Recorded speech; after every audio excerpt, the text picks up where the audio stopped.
The first thing Zhang Wei registered was the smell, a thick, coppery scent mixed with something sweetly rotten that clung to the back of his throat. His eyes snapped open to a cracked ceiling, water-stained tiles hanging like broken teeth above him. He lay on a gurney, its thin mattress stained with dark patches that might have been blood or something worse. The room was dim, lit only by the gray light filtering through shattered windows. Medical equipment lay scattered and broken across the floor, syringes and bandages mingling with chunks of plaster. He tried to sit up, and his body responded with an unnatural fluidity. No stiffness, no ache, just a surge of power that felt alien in his limbs. As he pushed himself upright, the gurney groaned under his weight, metal legs bending slightly. He looked down at his hands. The skin was pale, almost grayish, but intact. No wounds, no decay. Just, different. Stronger. He flexed his fingers, and they moved with a precision that felt both familiar and utterly wrong. A deep, gnawing hunger twisted in his gut. It wasn't the gentle reminder of a missed meal, it was a primal, screaming need for flesh. The thought should have horrified him, but instead, it felt as natural as breathing. His mouth watered, a strange tingling sensation spreading through his gums. He ran his tongue over his teeth and felt sharp points where his canines should have been. Fangs. He swung his legs off the gurney, his bare feet hitting the cold linoleum. The floor was littered with debris, glass, papers, a toppled floor stand.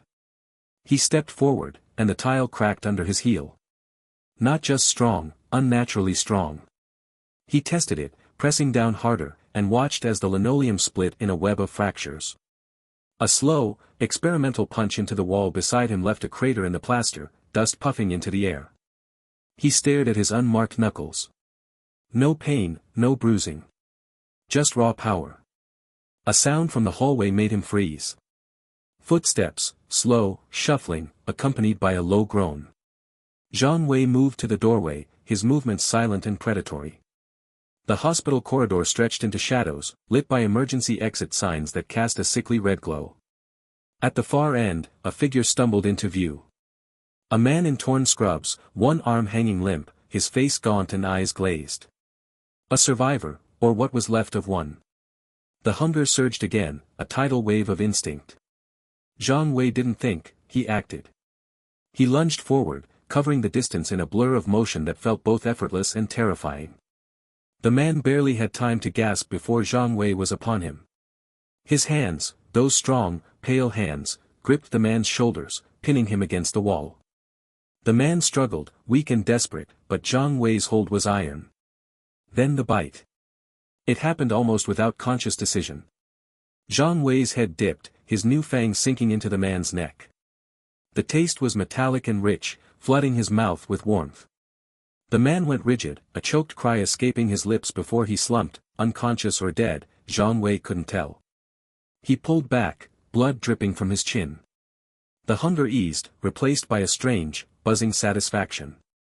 But something else was happening. A connection snapped into place in his mind, like a radio tuning to a new frequency. He could feel the man's, no, the zombie's, presence, a faint pulse of consciousness at the edge of his thoughts. It was weak, confused, but there. Zhang Wei focused, and the connection solidified. He could sense the zombie's basic impulses, hunger, movement, a dim awareness of its surroundings. And he could command it. A mental nudge, and the zombie's eyes opened, glassy but focused on Zhang Wei. It stood, waiting. Then the floodgates opened. It wasn't just commands. It was thoughts, memories, emotions, a torrent of mental noise that crashed into Zhang Wei's mind. He staggered, clutching his head as images flashed behind his eyes, a cluttered desk, stacks of paper, the smell of old books and ink. A name surfaced, Li boldly. And with it, a crushing weight of regret. Not for the bite, not for the apocalypse, but for something absurdly mundane, an unfinished novel. The zombie, Oldly, had been a writer, and his last coherent thought was a desperate lament for a story left untold, characters abandoned mid-sentence, a plot unresolved. The regret was so potent it felt physical, a knot of anxiety tightening in Zhang Wei's own chest. Finish it, Zhang Wei muttered aloud, but the words were unnecessary. Through the telepathic link, the Hivemind Therapist, some part of his mind supplied, he pushed the thought directly. Finish your book. Old Lee's head tilted, a low groan escaping his lips. He shuffled to a patch of relatively clean floor, dust and grime coating the tiles. With a trembling finger, he began to write. Not on paper, there was none, but in the dust itself. Characters formed in a gray film, clumsy but legible. Chapter 1, The Last Dawn. Zhang Wei watched, fascinated and horrified. This wasn't mindless conquest, this was therapy. He was managing a zombie's existential crisis. But it cost him. As Old Lee scribbled, the connection deepened, and Zhang Wei absorbed more than just commands. He felt Old Lee's anxiety like a cold sweat on his own skin, the frantic need to get the words out before everything, ended. It was draining, a slow leak of mental energy that left Zhang Wei feeling hollow. He had to focus to maintain the link, to keep Old Lee from devolving into mere hunger. Each nudge, each gentle push to keep writing, focus on the protagonist, describe the setting, took effort. His head began to ache, a dull throb behind his eyes. Old Lee wrote faster, his fingers scraping through the dust. Sentences took shape, fragments of a narrative about a scholar in a dying world. The regret eased slightly, replaced by a grim determination. Zhang Wei could sense the shift, the anxiety lessening, soothed by the act of creation. It was working, absurd as it was. He was using his overpowered cheat not to command an army, but to help a zombie cope with literary failure. Then the world outside the hospital intruded. Through the telepathic web, Zhang Wei felt them, dozens of presences, approaching from all directions. Zombies. His zombies, he realized with a jolt. Each one he had infected, or would infect, was a node in this growing network. And as they drew closer, their collective consciousness began to bleed into his mind. It started as a whisper, then built to a roar. A cacophony of dread that made Old Lee's regret seem simple. He felt a craving for spicy chips, a specific brand, remembered from a convenience store years ago. A bitter resentment over a missed promotion. A haunting guilt about a lost love, a breakup left unresolved. An absurd HR complaint about unfair workload distribution in the apocalypse. Each thought was a sharp, discordant note in a symphony of existential angst. They weren't just hungry for flesh, they were haunted by their unfinished lives, their petty regrets, their human anxieties preserved in undeath. Zhang Wei sank to his knees, the mental strain overwhelming. The images came faster, a lawyer drafting contracts in his mind, a teacher worrying about unattended students, an artist despairing over a half-painted canvas. His head felt like it might split open. He had absolute control, yes, he could command them to stop, to march, to attack, but he couldn't shut out their thoughts. The Hivemind Therapist was a two-way street, and he was drowning in their neuroses. Old Lee paused in his writing, looking up with blank eyes as if sensing the incoming tide. The dust chapter was nearly complete, a testament to temporary peace. But outside, the shuffling grew louder. Shadows moved beyond the broken windows. Dozens of them, maybe hundreds, drawn to their patient zero, their king.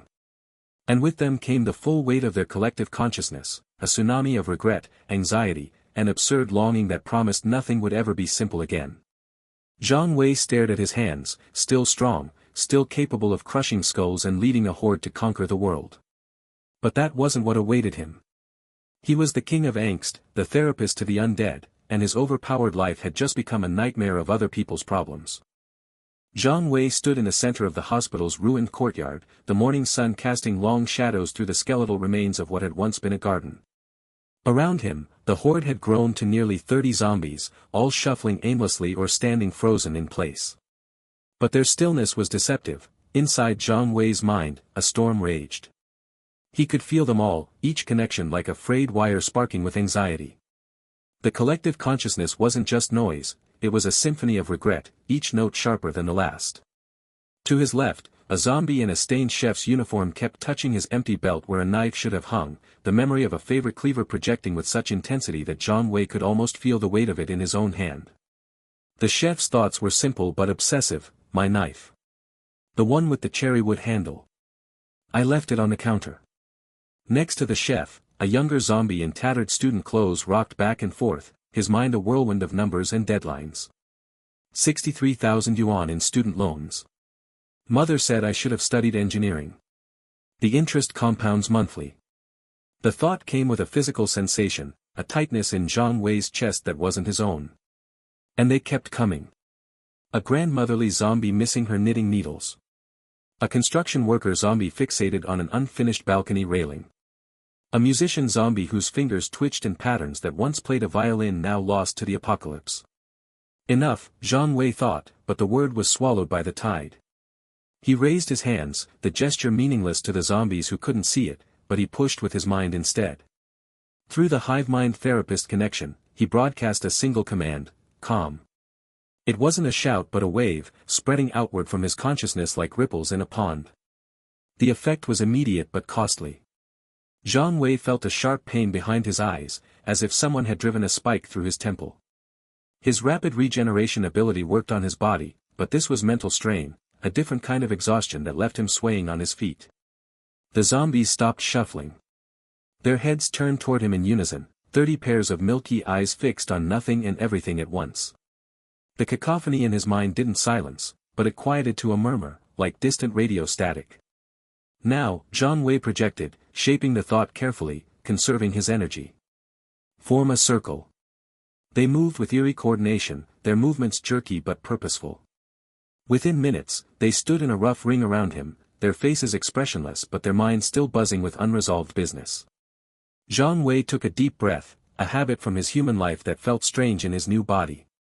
The air tasted of dust and decay. One at a time, he broadcast. We'll address your concerns. The chef zombie stepped forward first, not with his feet but with his consciousness.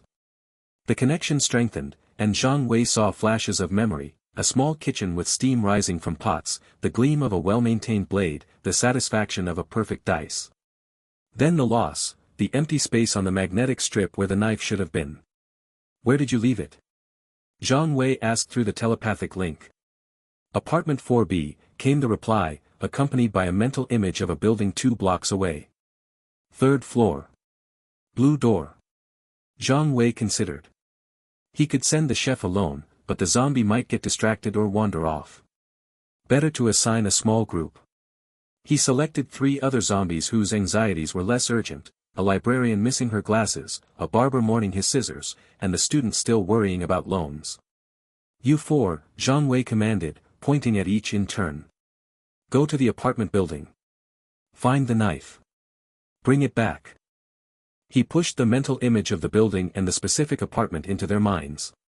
The effort made him grit his teeth. It was like trying to hold 4 separate conversations while solving a math problem. Each command required focus, each absorbed emotion left a residue in his own consciousness. The student zombie's financial anxiety lingered like a bitter aftertaste. The group shuffled away, moving with more purpose than typical zombies. Zhang Wei watched them go, then turned to the next in line. The therapy session continued for what felt like hours. Zhang Wei listened to each zombie's regret, absorbing their emotions even as he tried to maintain distance. The grandmother zombie received permission to search the hospital's abandoned gift shop for yarn or anything she could use as knitting needles. The construction worker was assigned to gather materials from a nearby collapsed shed, though Zhang Wei had to repeatedly redirect him from his fixation on the specific balcony railing. With each resolution, Zhang Wei felt a slight easing in the collective consciousness, a tiny reduction in the psychic pressure.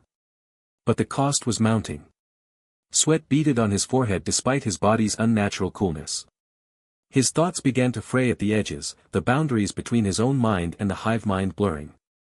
He was mediating between a florist zombie who missed her rose bushes and a plumber zombie obsessed with a leaky faucet when he felt a new presence pushed to the front of the collective consciousness. This one was different, sharper, more structured. A zombie stepped forward from the circle. He wore the tattered remains of business casual attire, a stained white shirt, a tie that had been torn in half, dress pants now shredded at the knees. His name came through the connection before Zhang Wei even asked, Xiao Wang. The projection wasn't just emotions or simple memories. It was a document. Zhang Wei's eyes widened as the telepathic transmission unfolded in his mind with startling clarity.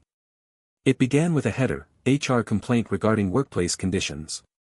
Below it, bullet points appeared one by one, each meticulously formatted. Lack of proper safety equipment in hazardous post-apocalyptic environment. Inadequate break periods between mindless shambling sessions. No clear grievance procedure for inter-zombie conflicts. Unclear promotion path from standard shambler to management positions. Inconsistent application of biting protocols, some survivors turned, some consumed entirely. No health insurance or regeneration benefits package. Excessive exposure to sunlight without UV protection. Unresolved overtime disputes from pre-transformation employment. Each point came with sub-bullets, examples, and what appeared to be citations to labor laws that no longer existed. The complaint concluded with a request for immediate mediation and the formation of a proper undead human resources department. Zhang Wei stared at Xiao Wang, whose expression remained the same blank zombie mask. But through the connection, Zhang Wei could sense the former office worker's genuine concern, the way he'd once worried about quarterly reports and performance reviews now redirected to the absurd realities of undeath. For a long moment, Zhang Wei simply stood there, the other zombies' anxieties momentarily forgotten. The chef's knife, the student's loans, the grandmother's knitting, all seemed suddenly trivial compared to this perfectly formatted, utterly insane HR complaint about the apocalypse. Xiao Wang waited, his mind poised as if expecting a reply in triplicate. Around them, the other zombies shuffled slightly, their own concerns pressing against Zhang Wei's consciousness once more. But for now, all he could do was process the sheer, overwhelming absurdity of what his life, his afterlife, had become. The morning sun filtered through the broken windows of the abandoned supermarket where Zhang Wei's horde had gathered, casting long shadows across the dusty linoleum floor. 30-odd zombies stood in various states of disarray, some swaying gently, others staring blankly at shelves that had long been stripped bare. Zhang Wei leaned against a checkout counter, rubbing his temples as the constant stream of consciousness from his undead followers buzzed in his mind like a persistent headache. It had been 3 days since he'd organized the first therapy session, and while some zombies had found temporary peace through his assignments, new anxieties kept bubbling to the surface. The collective consciousness was a swirling mess of unfinished business, cravings, and regrets that never truly quieted.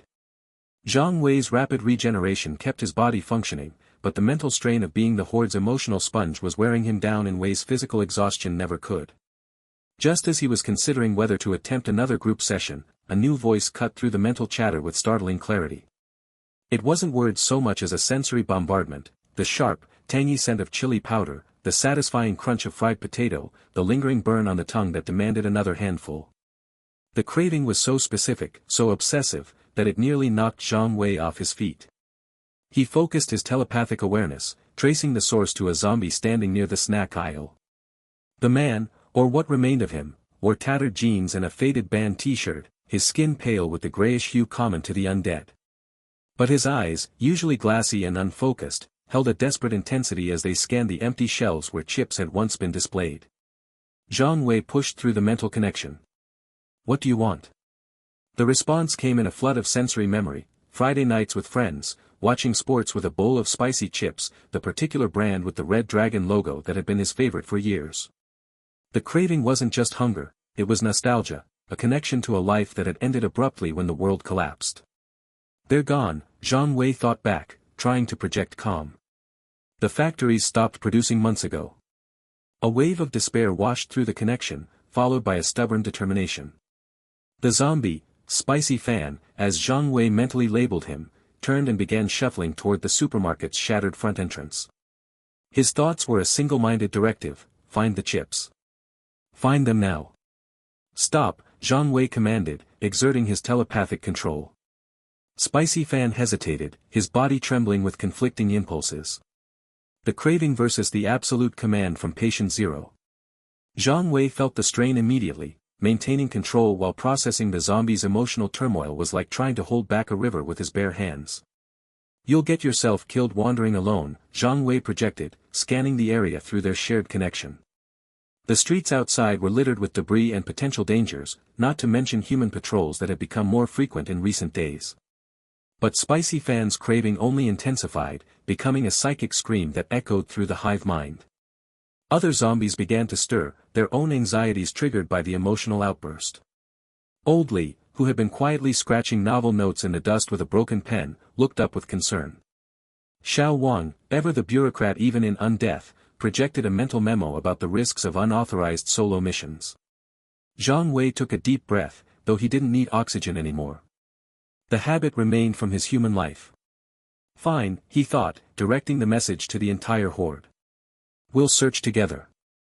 He selected 5 zombies for the mission, Spicy Fan, of course, whose senses would be most attuned to what they sought, the chef zombie, whose knowledge of food might help identify substitutes, the construction worker zombie, whose strength could clear obstacles, the librarian zombie, whose organizational skills might help methodically search, and the plumber zombie, because, well, Zhang Wei wasn't sure why he included the plumber, but the zombie projected a quiet confidence about finding things in unlikely places.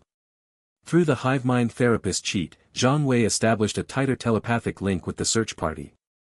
He could feel each of their perceptions overlapping with his own, the chef's attention to textures and smells, the construction worker's assessment of structural integrity in buildings, the librarian's methodical scanning patterns. Spicy Fan's craving became the guiding beacon, a psychic homing signal for spicy snacks. The mental strain was immediate and intense. Filtering through 5 different sensory streams while maintaining control felt like trying to watch multiple television channels simultaneously while solving complex math problems. Zhang Wei's head throbbed with the effort, but he pushed through, directing the group out of the supermarket and into the ruined street. They moved as a unit, their shuffling gaits synchronized through Zhang Wei's control. The morning was quiet except for the distant cawing of crows and the occasional creak of unstable structures. The neighborhood had been picked clean months ago. Every storefront showed signs of looting, windows smashed, doors hanging from broken hinges. Zhang Wei shared their senses, seeing through their eyes as they approached the first potential location, a small convenience store with a faded sign reading, Lucky Mart. The door was already off its hinges, lying across the entrance like a fallen guard. The construction worker zombie, following Zhang Wei's mental nudge, lifted it aside with surprising strength for his decaying muscles. Inside, the store was a disaster. Shelves had been toppled, coolers stood empty with their doors hanging open, and the floor was littered with broken glass and packaging. Through the librarian zombie's eyes, Zhang Wei scanned the layout, noting where snacks would have been displayed.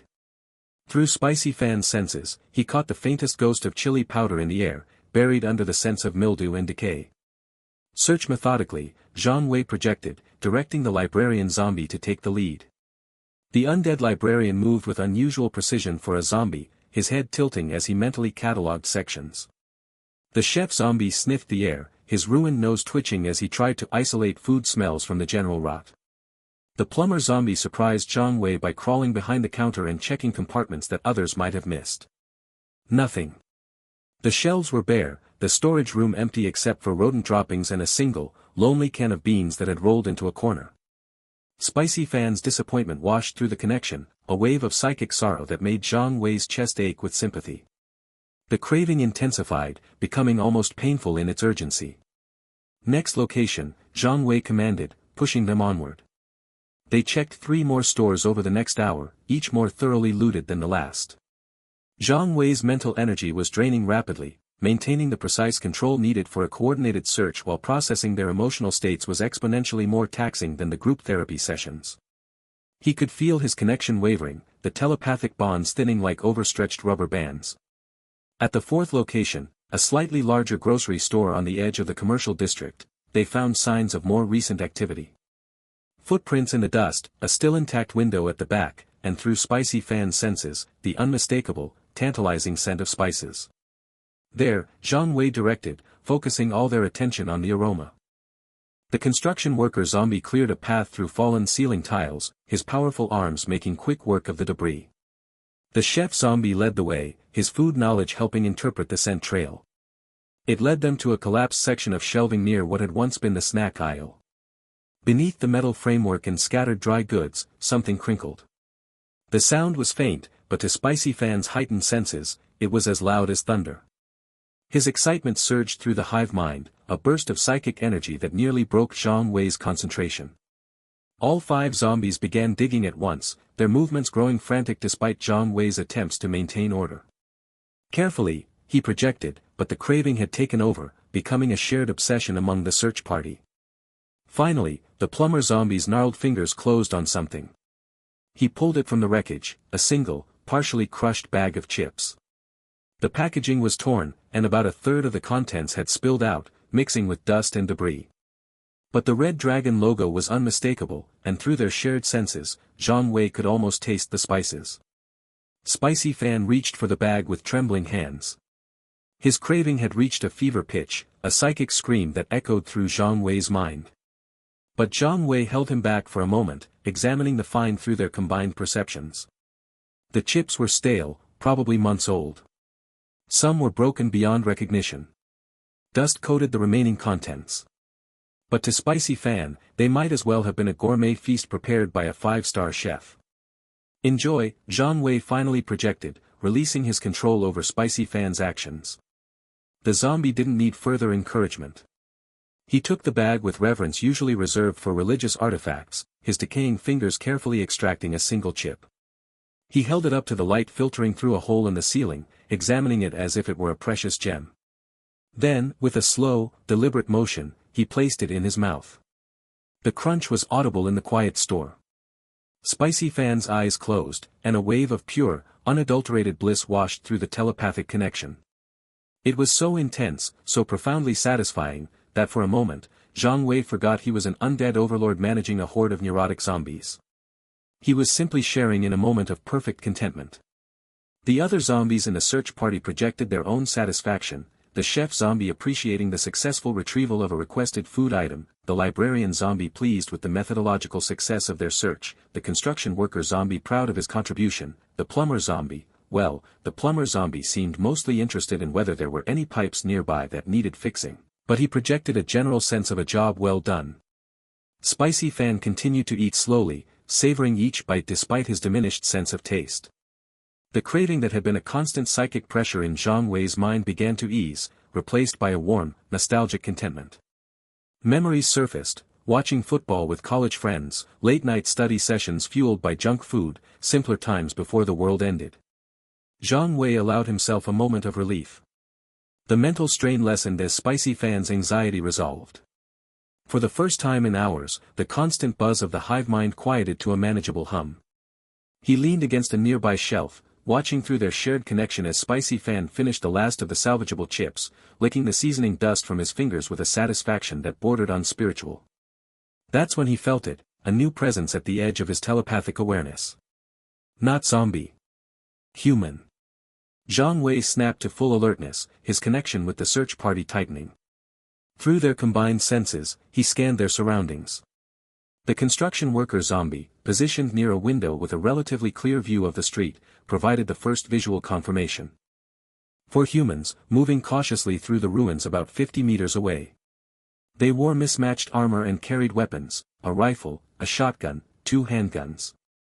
Their movements were practiced, tactical. And at their head was a man with a captain's insignia on his worn uniform jacket, his eyes sharp as they scanned the area. Captain Chen. Zhang Wei recognized him from the brief glimpses he'd caught through zombie senses over the past week. The human patrol leader who had been observing the strange behavior of his horde from a distance. And now he was close. Too close. Zhang Wei froze the search party in place, commanding absolute stillness. Through the plumber zombie's position near a side entrance, he could see Captain Chen's team approaching cautiously. They hadn't spotted the zombies yet, the grocery store's interior was shadowed, and the search party was partially concealed by the collapsed shelving. But they would. Any moment now. Zhang Wei prepared to command a retreat, to have his zombies slip out the back before they were seen. But then Captain Chen stopped, raising a hand to halt his team. He was looking directly at the grocery store, his head tilted in confusion. Through the construction worker zombie's eyes, Zhang Wei saw what had caught the human's attention. Spicy Fan, in his moment of blissful snacking, had left the empty chip bag on a nearby shelf. The red dragon logo was visible from the street, a splash of color in the gray ruins. And next to it, placed there by the librarian zombie during the search, was a small stack of other snack packages they'd found but discarded as not matching the craving, a bag of pretzels, some candy wrappers, a tube of potato sticks. Arranged neatly, almost deliberately. To Captain Chen, it must have looked like shopping. The human captain lowered his weapon slightly, his expression shifting from alert suspicion to bewildered curiosity. He took a step closer, squinting through the broken window. His team followed his lead, their weapons still raised but their postures less tense. They were observing. Studying. Trying to make sense of a scene that defied all their understanding of the apocalypse. And in that moment, as Spicy Fan projected one last wave of contented nostalgia through the hive mind, Zhang Wei realized the precariousness of his situation. He wasn't just managing neurotic zombies anymore. He was maintaining a fragile, bizarre reality that humans were starting to notice. And once they started asking questions, they wouldn't stop until they had answers. Or until they decided his horde was too strange, too unpredictable, too dangerous to leave alive. The abandoned supermarket echoed with the shuffling of 30-odd pairs of feet. Zhang Wei leaned against a cracked checkout counter, the cool metal pressing into his regenerated back. In his mind, the collective consciousness of his horde hummed like a poorly tuned radio station, fragments of regret, snippets of anxiety, and the persistent background noise of undead restlessness. Old Lee stood nearby, his fingers tracing invisible characters in the air as he mentally composed another paragraph of his never-ending novel. The chef zombie stared blankly at a display of rusted kitchenware, his desire for that specific knife still pulsing through the telepathic connection. Spicy Fan sat cross-legged on the floor, occasionally projecting waves of spicy chip-satisfied contentment that felt like warm static in Zhang Wei's consciousness. Then came the form. It wasn't a thought or an emotion. It was a structured document that materialized in Zhang Wei's mind with startling clarity. White margins, Times New Roman font, bullet points that aligned with military precision. The header read, Formal Complaint Submission HR 004 followed by the date, or what would have been the date if anyone still kept track. Zhang Wei blinked, his enhanced vision focusing on nothing as the document scrolled through his awareness. The sender, Xiao Wang, office worker, deceased, employee ID, not applicable. The subject, workplace conditions in post-apocalyptic undead collective. Section 1, Breach of labor standards, the document began. Current horde operations exhibit multiple violations of basic workplace rights. Item A, no designated break periods. Zombies are expected to roam, scavenge, or stand idle without scheduled rest intervals. Item B, hazardous roaming conditions. Multiple instances of stumbling over debris reported through collective consciousness. Item C, lack of clear reporting structure. All complaints funnel directly to patient 0, Zhang Wei, creating bottleneck inefficiency. Zhang Wei's mouth twitched. He could feel Xiao Wang's consciousness waiting expectantly, the former office worker's mind organized into neat folders and subfolders of bureaucratic thinking. The other zombie's thoughts swirled around this structured intrusion like leaves around a rock in a stream. Proposed solution, the document continued. Appointment of lieutenant, HR and operations, to establish basic protocols. Qualifications, extensive experience in office management, familiarity with compliance documentation, understanding of hierarchical structures. Recommended candidate, Xiao Wang. A signature line appeared at the bottom, followed by a mental impression of a stamp being pressed onto paper. Zhang Wei pushed himself off the counter, his boots crunching on broken glass. He scanned the supermarket until he spotted Xiao Wang near the empty produce section. The zombie stood with perfect posture, his torn business suit hanging from shoulders that didn't sag like the others. One hand clutched a moldy clipboard they'd scavenged days earlier, though there was no paper on it. You want to be a lieutenant, Zhang Wei projected telepathically, keeping the thought channel open only to Xiao Wang. Organizational efficiency requires clear leadership structure, Xiao Wang responded, his mental voice crisp and measured. Current model relies entirely on your direct intervention for every minor issue. This creates unnecessary strain on central command and reduces overall productivity. Zhang Wei almost laughed. Productivity. In a zombie horde.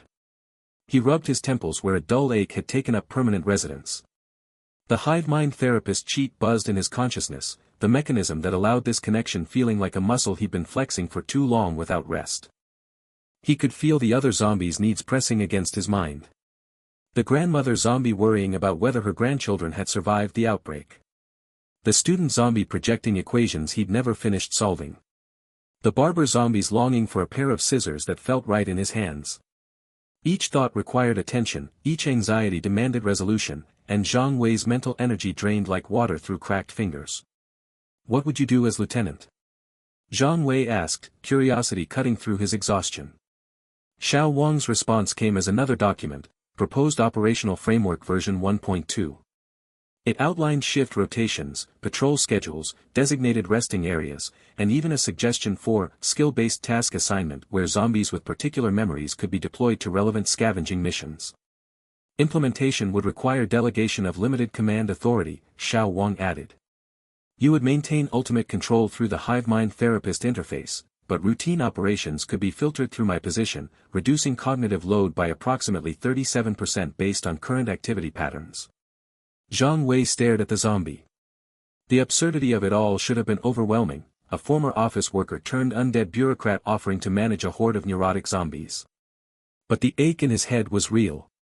The constant buzz of 30 consciousnesses was wearing grooves in his mind. He reached out with his telepathic ability, feeling the familiar structure of the Hivemind Therapist. The cheat functioned like a control panel in his consciousness, dials and switches that regulated his connection to the zombies. Right now, every dial was turned to maximum, every switch engaged.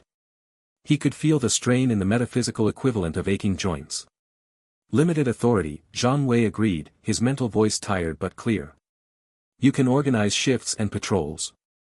But no major decisions without checking with me first. He focused on the control panel in his mind. With careful precision, he turned down several of the dials, not disconnecting from the horde entirely, but reducing his direct involvement in their minute-to-minute existence. He created what felt like a secondary channel, a pipeline that ran from the collective consciousness to Xiao Wang's organized mind, then to his own. The effect was immediate. The cacophony in his head didn't disappear, but it became muffled, filtered. The grandmother zombie's worry about her grandchildren still reached him, but now it came as a summarized report rather than a raw emotional torrent. The student zombies' equations arrived as academic anxiety noted, priority, low, instead of pages of frantic mental scribbling. Zhang Wei breathed out, the relief so physical he almost staggered. The constant pressure behind his eyes eased just enough to make him realize how bad it had been. Xiao Wang didn't celebrate. He simply nodded, a stiff, formal motion, and immediately began projecting. Attention all units, his mental voice broadcast through the new channel Zhang Wei had created. New operational protocols now in effect.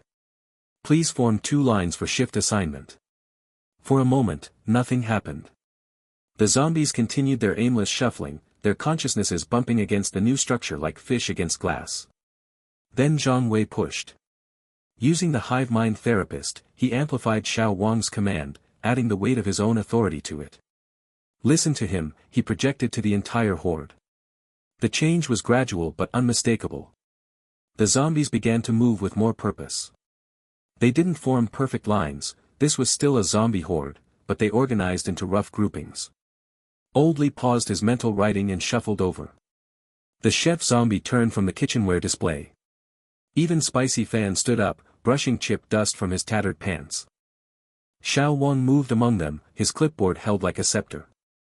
He didn't speak aloud, none of them did anymore, but his telepathic projections took on the cadence of a corporate manager addressing a team. Group A will patrol perimeter for 2-hour interval, he projected, mentally tagging 10 zombies. Group B will rest in designated area near north wall. Group C will assist with ongoing scavenging requests, chef unit requires culinary tools, barber unit requires grooming implements. Zhang Wei watched, leaning against the counter again. The zombies moved with more coordination than he'd ever managed through direct control. When he commanded them, it felt like puppeteering 30 separate marionettes, exhausting, constant work. But Xiao Wang's system turned them into something approaching a team, albeit a team of the anxious dead. The former office worker approached a cluster of zombies who were bumping into each other near the empty freezer section. No clustering in high-traffic areas, he projected. Maintain minimum 2-meter spacing unless engaged in collaborative tasks. One of the zombies, the construction worker, projected a confused series of images, blueprints, measurements, the concept of personal space translated through the lens of building codes. Personal spacing protocol aligns with OSHA standards for workplace safety, Xiao Wang responded, his mental voice never losing its professional tone. Reference document WH-307, subsection D. The construction worker's consciousness settled, satisfied by the reference to regulations it half remembered. For the next hour, Zhang Wei watched the supermarket transform. Zombies who had been wandering aimlessly now moved with purpose, even if that purpose was simply stand here until shift change. The mental noise in his head reduced to a manageable hum. He could still feel every zombie, still sense their emotions and regrets, but now they came through Xiao Wang's filtering system, categorized, prioritized, organized. He found himself actually relaxing for the first time since waking up in that hospital. The constant strain of the Hivemind Therapist eased just enough to let him think about something other than immediate crises. He noticed details he'd missed before, the pattern of cracks in the supermarket's ceiling tiles, the way dust motes danced in the shafts of light filtering through broken skylights, the faint smell of decay that wasn't coming from his zombies but from something long dead in the storage area. Then Xiao Wang approached him again. The zombie's posture was, if possible, even more formal than before. Lieutenant's report, he projected, and another document formed in Zhang Wei's mind. Shift system operational at 68% efficiency. Rest periods reduced collective anxiety metrics by 22%. Patrol groups have identified 3 new scavenging locations within safe perimeter. Zhang Wei nodded, a genuine smile touching his lips for the first time in days.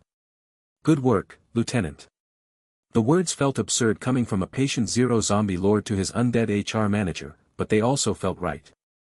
Then Xiao Wang's consciousness shifted. The professional calm wavered for just a moment, replaced by something approaching concern. New issue requiring escalation, he projected. Another document formed, Complaint Submission HR 005. Subject, Inadequate Conflict Resolution Protocols. Current framework lacks formal mediation processes for inter-unit disputes, Xiao Wang explained as the document scrolled. Recommend establishment of. A telepathic scream cut through the supermarket. It wasn't a sound, but a burst of raw, conflicting emotion that bypassed Xiao Wang's filtering system and slammed directly into Zhang Wei's consciousness. 2 consciousnesses, both broadcasting intense, possessive desire. Both focused on the same object. Zhang Wei's head snapped up. Across the supermarket, near what had once been the toy aisle, 2 zombies faced each other. One was the florist zombie, her tattered dress still showing faded floral patterns. The other was the librarian zombie, his glasses hanging from one ear. Between them, lying on the grimy floor, was a teddy bear. It was stained and missing one eye, its fur matted with substances Zhang Wei decided not to identify. But through the telepathic connection, he could feel what it represented to both zombies. To the florist, it was the bear she'd meant to give her daughter on a birthday that never came, a symbol of love interrupted. To the librarian, it was the bear from the children's section he'd always meant to repair, a symbol of maintenance undone. My. The florist projected, the thought tangled with memories of a little girl's laugh. Need to fix. The librarian countered, images of needle and thread overlaying the bear's missing eye. They didn't move toward each other, zombie conflicts rarely involved physical violence, just intense psychic staring contests, but their consciousnesses pressed against each other in Zhang Wei's mind, 2 competing claims to the same stained piece of fabric and stuffing. Xiao Wang turned to Zhang Wei, his mental voice perfectly calm despite the telepathic tension filling the supermarket. As noted in Complaint HR 005, current protocols lack formal mediation processes. Recommend immediate establishment of conflict resolution framework before efficiency metrics degrade further. Zhang Wei stared at the 2 zombies, then at the teddy bear, then at Xiao Wang with his mental clipboard and perfectly structured thoughts. The ache was returning to his temples, but it was different now, not the overwhelming flood of before, but the specific pressure of a problem that needed solving. He took a step forward, his boots echoing in the sudden quiet of the supermarket. 30 pairs of milky eyes turned toward him. Oldly paused his mental writing. The chef zombie stopped projecting images of knives. Even spicy fans' contented chip afterglow faded to background noise. All attention focused on the 2 zombies, the teddy bear, and the patient zero who was about to become an undead mediator. The supermarket's fluorescent lights flickered erratically, casting long shadows across the aisles where Zhang Wei's horde stood in uneasy formation. Xiao Wang's new shift system had brought a semblance of order, zombies shuffled in designated patrol patterns, their telepathic murmurs forming a low hum in Zhang Wei's mind. The former office worker turned lieutenant projected efficiency reports at regular intervals, bullet points about rest cycles and perimeter security that Zhang Wei acknowledged with weary mental nods. He leaned against a cracked checkout counter, the cool metal pressing through his tattered shirt. The mental strain had eased since delegating authority to Xiao Wang, but the collective consciousness still buzzed like static, Old Lee's unfinished novel paragraphs overlapping with Spicy Fan's satisfied crunching memories, the grandmother zombie's worry for grandchildren she'd never see again, the student zombie's anxiety over an exam forever postponed. Zhang Wei closed his eyes, letting the telepathic stream wash over him without fully diving in, a skill he developed to maintain sanity. Then the harmony shattered. Two distinct consciousnesses erupted in his mind like fireworks, one burning with romantic longing so intense it felt like physical heat, the other seething with jealous rage that tasted metallic and bitter. Zhang Wei's eyes snapped open as the telepathic projections overwhelmed Xiao Wang's orderly reports. Across the supermarket floor, near the shattered bakery section, two male zombies had broken from formation. Their movements were jerky, uncoordinated by Xiao Wang's commands, as they stumbled toward each other. Lover boy, Zhang Wei thought instinctively, naming the first consciousness. The zombie wore what had once been a stylish leather jacket, now torn and stained, with a silver chain glinting at his neck. His face, though gaunt and pale with undeath, still held traces of handsome features, high cheekbones, strong jawline now slack with decay. His telepathic projection wasn't words but sensations, the warmth of a hand held, the scent of perfume on a summer evening, the ache of separation that had followed him into death. The other zombie, Jealous X, stood taller, broader in the shoulders beneath a faded plaid shirt. His consciousness projected not love but possession, images of arguments in rain-slicked streets, of watching from shadows, of bitter words exchanged. As Zhang Wei watched through both their senses simultaneously, the two zombies collided near an overturned display of cake mixes. It wasn't a proper fight, zombies lacked the coordination for that, but a clumsy, mindless shoving match. Lover boy's shoulder slammed into Jealous X's chest, sending both stumbling backward into a pyramid of canned vegetables that scattered with metallic clatters. The disruption rippled through the horde. Nearby zombies shuffled uneasily, their own anxieties amplified by the emotional turmoil. Old Lee's novel paragraphs stuttered into fragments. The construction worker zombie began projecting images of collapsing scaffolding. Xiao Wang's efficient reports dissolved into error messages about system disruption. Zhang Wei pushed off from the counter, his rapid regeneration already healing a cut on his palm from gripping broken glass too tightly. Enough, he projected telepathically, the command rippling through the hive mind with the force of his patient's zero authority. The shoving stopped. Both zombies froze, their heads turning toward Zhang Wei with the slow, deliberate motion of the undead. But their consciousnesses didn't quiet, if anything, they grew louder, more desperate. Lover boy projected the memory of a specific moment, sitting on a park bench at dusk, watching fireflies appear as a voice whispered promises.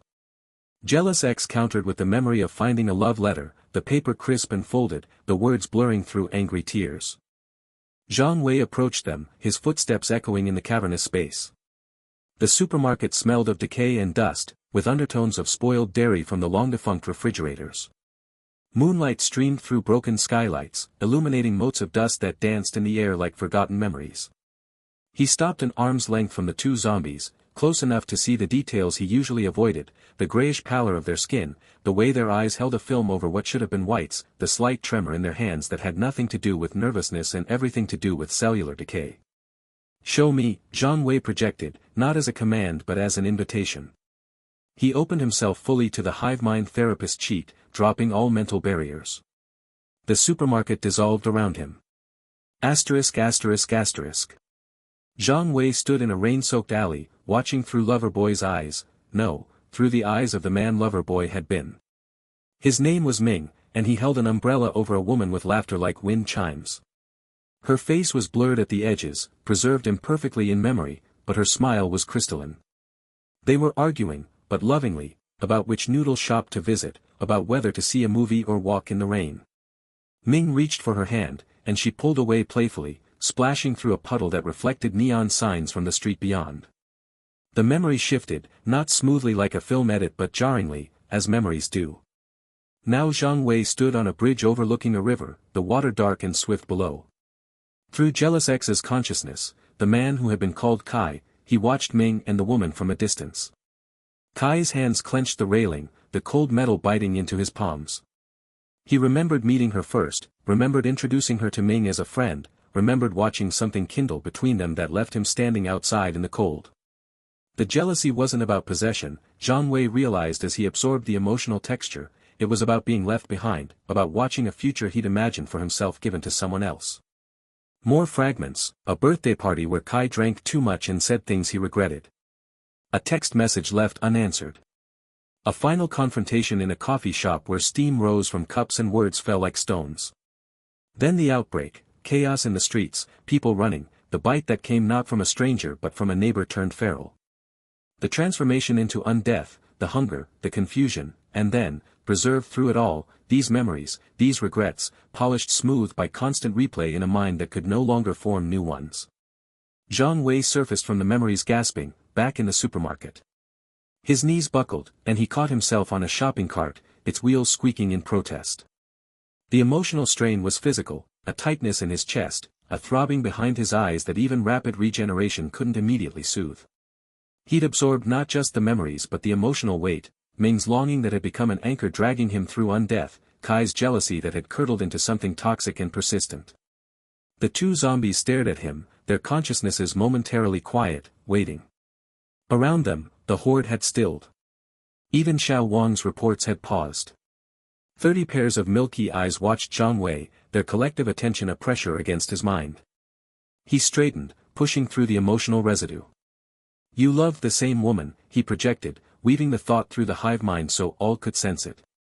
But love isn't territory to be claimed. It's not a competition with winners and losers.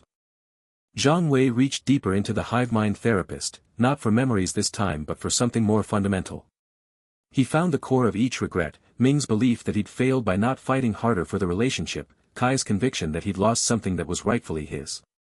These weren't just memories, they were stories the zombies told themselves on endless loop, narratives that defined their undeath. Let me tell you a different story, Zhang Wei projected. He crafted a narrative from their own memories but reshaped it, like a potter working clay. He showed Ming through Kai's eyes, not as a rival but as someone who made her laugh in a way Kai never could. He showed Kai through Ming's eyes, not as an obstacle but as a friend whose hurt was real and valid. He showed the woman not choosing between them but loving differently, incompletely, as humans do. He showed the outbreak not as an ending but as a terrible accident that froze them all in moments of imperfection. You both lost her, Zhang Wei projected, the thought carrying the weight of truth.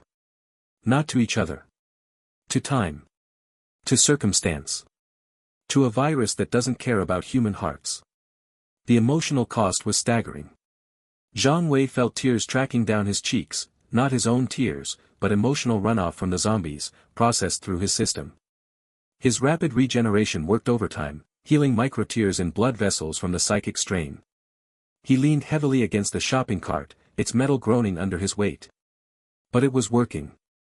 In the hive mind, Ming's longing softened from a sharp ache to a melancholy remembrance.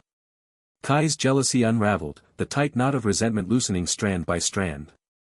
The two zombies, who had been standing rigidly apart, took a shuffling step toward each other. Zhang Wei seized the moment. The past is done, he projected. But you're both here now. In this, whatever this is. He gestured vaguely at the supermarket, the horde, the strange half-existence they all shared. Work together. Not against each other. He issued a telepathic command, precise and clear through the Hivemind Therapist. A scavenging mission, the pharmacy section at the far end of the supermarket, mostly untouched because humans had prioritized food and weapons. Medical supplies might be useful, bandages, antiseptics. But more importantly, it was a task that required cooperation, one to hold the door, jammed partially shut, one to search the shelves, both to carry back whatever they found. Ming and Kai turned, their movements synchronized not by Zhang Wei's direct control but by shared purpose. They shuffled toward the pharmacy, shoulders occasionally brushing. In the hive mind, their consciousnesses still carried the echoes of their pasts, but now those echoes overlapped, harmonized. Ming projected an image of Kai holding a flashlight while he searched shelves. Kai projected gratitude, simple and uncomplicated. Zhang Wei watched them go, exhaustion settling into his bones. The emotional strain of the deep dive lingered, he could still taste the rain from that alley, still feel the cold bridge railing under phantom hands. But there was satisfaction, too. He'd turned conflict into cooperation, not through force but through understanding. The horde's collective consciousness hummed with a new note, resolution. He was about to signal Xiao Wang to resume normal operations when a new consciousness brushed against his mind. This one was different. Sharp. Ordered. Logical in a way that cut through the emotional chaos of the other zombies. It approached not with anxiety or regret but with purpose, a clear, focused desire that projected as structured thought, almost like an outline. Zhang Wei turned slowly. Near the supermarket's main entrance, where moonlight pooled brightest on the linoleum, a new zombie stood watching him. This one wore the tattered remains of a suit, the fabric once expensive now hanging in strips. A tie, surprisingly intact, hung crooked at his neck. His hair, though matted with grime, was cut in what had clearly been a professional style. His eyes held more focus than any zombie Zhang Wei had encountered, not the blank hunger of the feral undead, not the emotional turmoil of his horde, but a keen, analytical attention. The consciousness projected not words but concepts, treaties, agreements, clauses, stipulations. It wanted to draft something. To formalize. To create order from chaos through language and logic. Zhang Wei felt a chill that had nothing to do with the supermarket's broken air conditioning. This was no ordinary neurotic zombie with regrets about snacks or unfinished novels. This consciousness carried the weight of systems, of laws, of boundaries negotiated and enforced. And it was looking directly at him, projecting a single clear thought that landed in Zhang Wei's mind with the weight of a gavel. We need to establish protocols. The morning sun filtered through the broken windows of the abandoned supermarket, casting long shadows across the debris-strewn floor. Zhang Wei leaned against a toppled shelf, rubbing his temples as another wave of telepathic chatter washed over him. 30 distinct consciousnesses, each with their own anxieties, regrets, and now, thanks to Xiao Wang's new management system, scheduled complaints. He'd just finished mediating a dispute between the barber zombie and the student zombie over a scavenged comb when a new presence made itself known. Not with the chaotic emotional surge of Ming's romantic longing or the obsessive craving of spicy fan, but with a crisp, organized clarity that cut through the mental noise. Patient 0, I have prepared preliminary documentation for your review. The thought came through like a perfectly formatted legal brief. Zhang Wei straightened up, his rapid regeneration already healing the headache that had been building. Through the hive mind, he saw the zombie approaching, a middle-aged man in what had once been an expensive suit, now torn and stained but still maintaining a semblance of professional dignity. The lawyer zombie moved with purpose rather than the usual shambling gait, holding a rolled-up scroll made from scavenged paper and what looked like charcoal for ink. Legal Eagle, the zombie projected, introducing itself with the mental equivalent of a firm handshake. Former senior partner at Chen and Associates. Specialized in international treaties and corporate mediation. Zhang Wei blinked. Of all the neurotic zombies in his growing horde, this one seemed functional. Dangerous, even, in its competence. What kind of documentation, he thought back, keeping the mental channel open but guarded. Legal Eagle unrolled the scroll with surprisingly dexterous fingers. The writing was neat, organized into numbered clauses and subclauses. A proposed peace treaty between the Undead Collective, that's us, and human survivor groups in the immediate vicinity. Based on historical precedents including the Geneva Conventions, the 1648 Peace of Westphalia, and various corporate merger agreements I handled in my previous life. Zhang Wei stared at the scroll, then at the zombie's earnest, decaying face. You want me to sign a peace treaty? With humans who shoot us on sight? Not sign. Present for negotiation. Article 1 establishes mutual non-aggression protocols. Article 2 outlines resource-sharing arrangements. We require specific items for therapeutic purposes, they require safe passage through certain areas. Article 3 creates a dispute resolution mechanism. Legal Eagle's thoughts flowed with practiced ease. I've included citations to relevant zombie rights considerations, though the legal framework is admittedly underdeveloped in this area.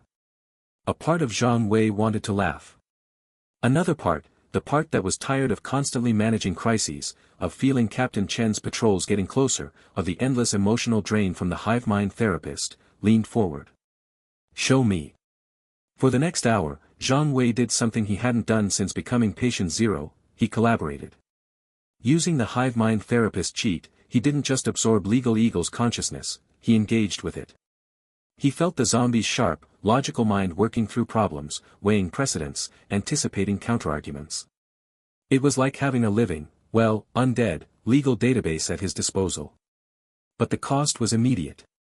Maintaining this level of focused telepathic connection while filtering out the other 29 zombies' anxieties required intense concentration. Zhang Wei's head began to throb despite his regeneration. He could feel Legal Eagle's expertise, yes, but also the underlying regret, the unfulfilled career, the cases left unresolved, the law firm that would never know what became of its star partner. Clause 4.2 needs revision, Zhang Wei projected, pointing a finger at the scroll. You're assuming humans will recognize our right to exist. Captain Chen's group barely understands we're not trying to eat them. Legal Eagle's decaying eyebrows, what remained of them, furrowed in thought.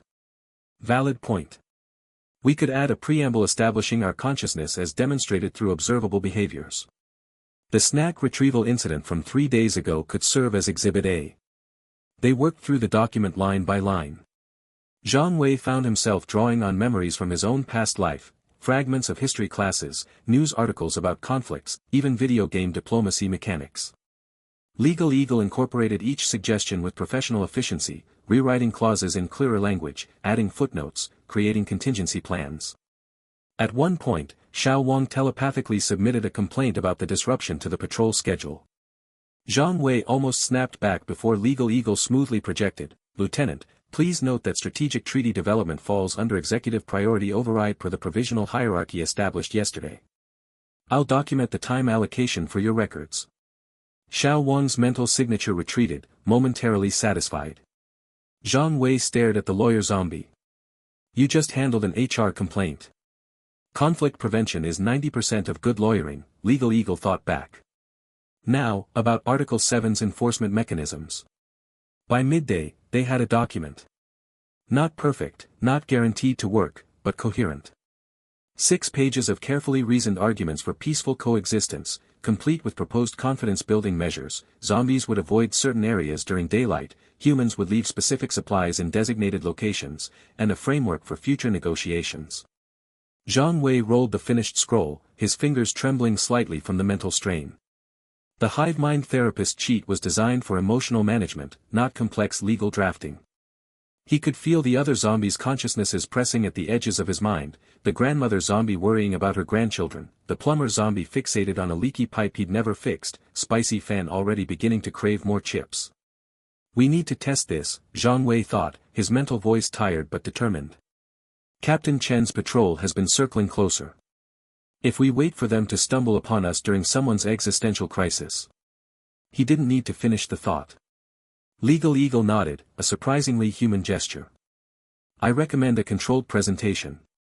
One representative, myself, approaching with the treaty visibly displayed. No aggressive movements. Standard diplomatic protocols. They might shoot you. Article 2, Section B, demonstration of non-hostile intent through unilateral vulnerability. If they fire on an unarmed envoy presenting a peace document, it establishes their position as aggressors in any future negotiations." Legal Eagle paused. "Also, I'm already dead. The risk profile is acceptable." Zhang Wei almost smiled. Almost. Instead, he reached out through the hive mind, locating Captain Chen's group. They were about 3 blocks east, moving cautiously through an alley. 5 humans, armed, alert. He could feel their tension, their fear, a sharp contrast to the muddled anxieties of his own horde. "Go," he projected to Legal Eagle. "I'll keep the others back. And, good luck. Thank you, Patient Zero. For the opportunity to practice law again." The regret in that thought was palpable, but so was the professional pride. Zhang Wei watched as Legal Eagle straightened his ruined suit, adjusted his grip on the scroll, and began walking toward the supermarket's broken entrance.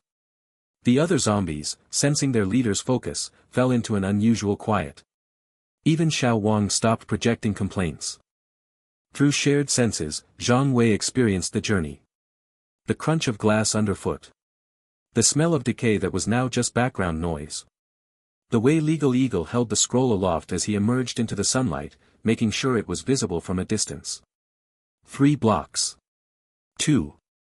1. Zhang Wei felt Captain Chen's patrol before he saw them through Legal Eagle's eyes. Heartbeats quickening. Fingers tightening on triggers. The low, tense exchange of words he couldn't quite make out. Then the turn into the alley. 5 humans in scavenged military gear, weapons raised. Captain Chen in the center, his face a mask of hardened survivalism. Their eyes widened as they took in the scene, a single zombie, not charging, not moaning, but standing calmly 20 yards away, holding up a rolled document. Legal Eagle stopped. Raised the scroll higher. Took one careful step forward. Every rifle in Captain Chen's squad snapped up to firing positions. Safeties clicked off. Zhang Wei, watching through the Hivemind, held his breath, a useless gesture for someone who didn't need to breathe, but an instinct nonetheless. Captain Chen's mouth moved, shouting an order Zhang Wei couldn't hear. The soldiers spread into defensive positions, their confusion evident even through their training. One of them, a younger woman, kept glancing between her sights and the scroll in Legal Eagle's hand, as if trying to process the contradiction. Legal Eagle took another step. The scroll fluttered slightly in the breeze. And every weapon tracked the movement, fingers tense on triggers, as Captain Chen's squad faced something their apocalypse training had never covered, a zombie holding a peace treaty. The late afternoon sun cast long shadows across the abandoned supermarket parking lot, painting the cracked asphalt in shades of orange and gray. Legal Eagle shuffled forward with deliberate slowness, his movements stiff but purposeful, the carefully rolled peace treaty held before him like a sacred offering. His fingers, pale and slightly decayed, clutched the document with surprising gentleness. From behind a partially collapsed concrete barrier 50 yards away, Captain Chen lowered his binoculars, his knuckles white around the metal frame. "What in the actual hell," he muttered, the words barely audible over the nervous breathing of the 3 survivors crouched beside him. Private Lin, a young woman with dirt-smudged cheeks, adjusted her grip on her rifle. "Sir. Is that a zombie holding paperwork?" "It appears to be," Chen replied, his voice tight with disbelief. He scanned the area beyond Legal Eagle. The other zombies, about 30 of them, stood in unnervingly orderly rows, each holding makeshift signs crafted from scavenged cardboard and paint. The signs bore questions in surprisingly legible handwriting. What is the meaning of life? Do we still have souls? Can regrets decompose? Zhang Wei watched from the rooftop of a nearby electronics store, his enhanced vision allowing him to see every detail. He leaned against a rusted air conditioning unit, his mind stretched thin like overworked dough. The Hivemind Therapist cheat hummed in his consciousness, a constant background noise of 30 distinct anxieties. Old Li's worry about chapter pacing. Xiao Wang's mental spreadsheet tracking patrol efficiency. The chef zombie's longing for his favorite cleaver. He filtered them out, focusing his telepathic energy on Legal Eagle alone. Stay calm. Project Peace. No aggression, Zhang Wei thought, the command flowing through their connection like a gentle current. Legal Eagle's consciousness responded with logical precision. Acknowledged. Maintaining non-threatening posture. Calculating optimal approach vector to minimize perceived threat, As Legal Eagle drew within 20 yards of the human position, Chen raised a hand. "Hold fire," he barked, though his own finger remained on his rifle's trigger. "But be ready."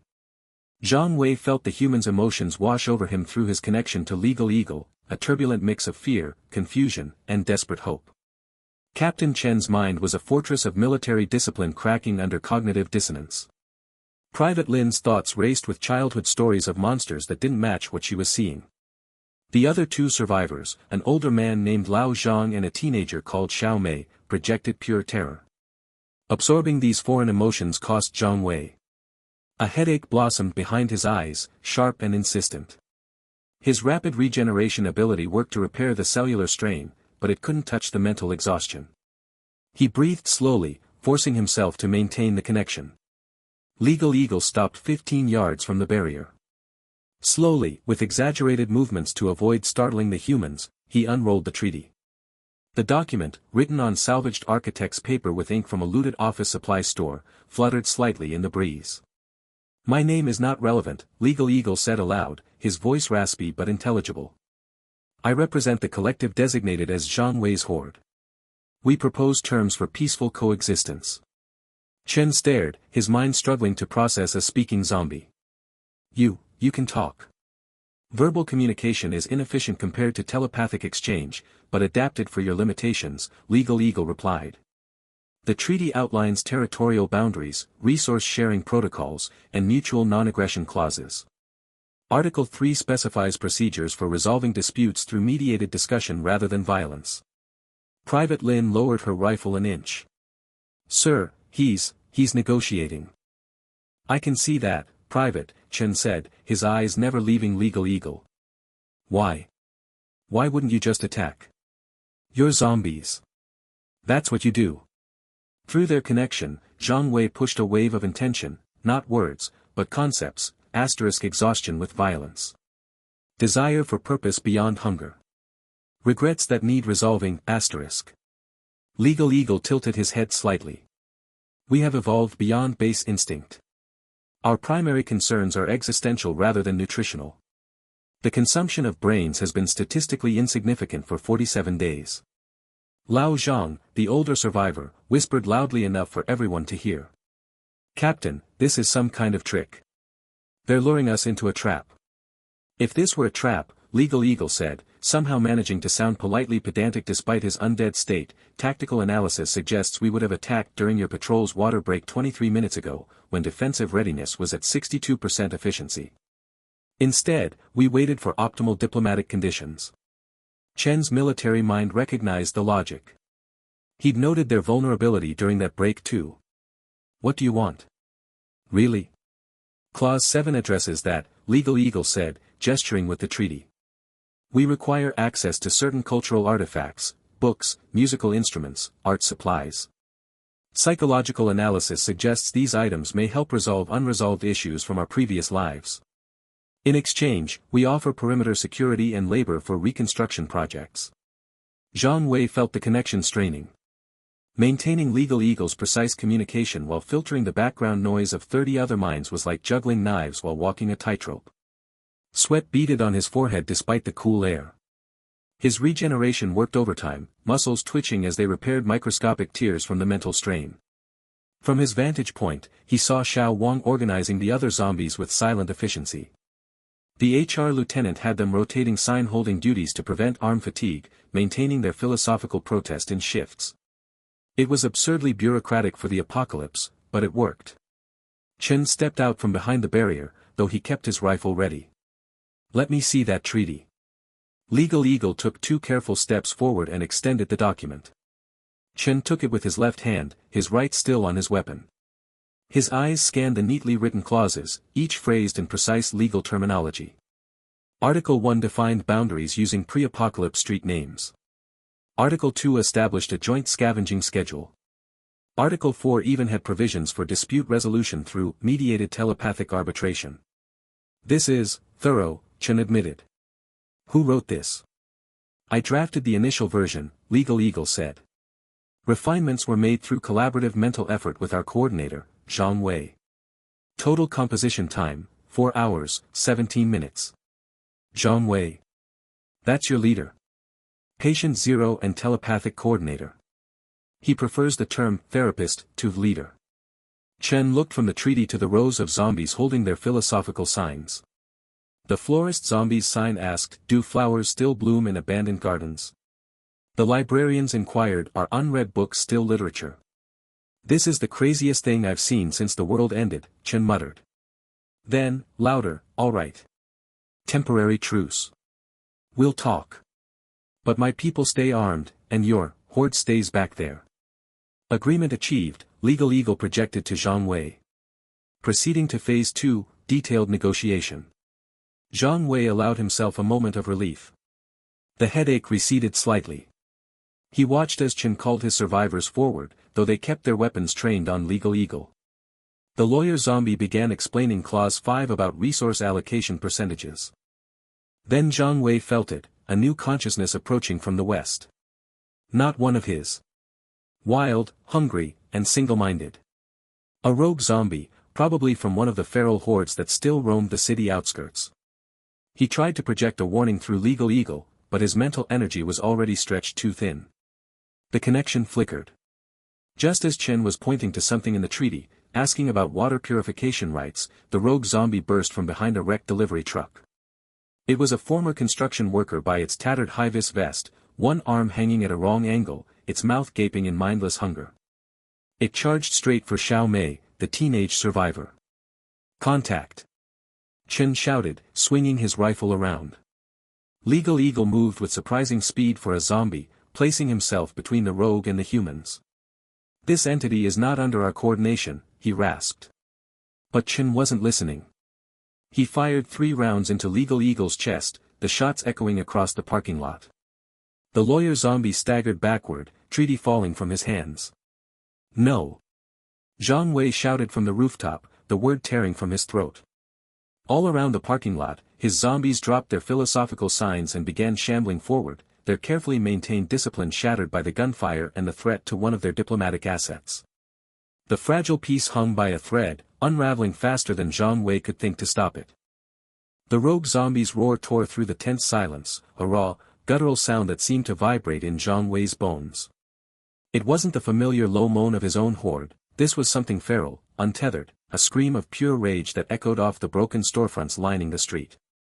Through the telepathic haze of his horde's collective anxieties, Old Li's persistent worry about Chapter 12's pacing, Xiao Wang's mental filing of an HR complaint about the rogue zombies' unprofessional conduct, Zhang Wei focused on the immediate threat.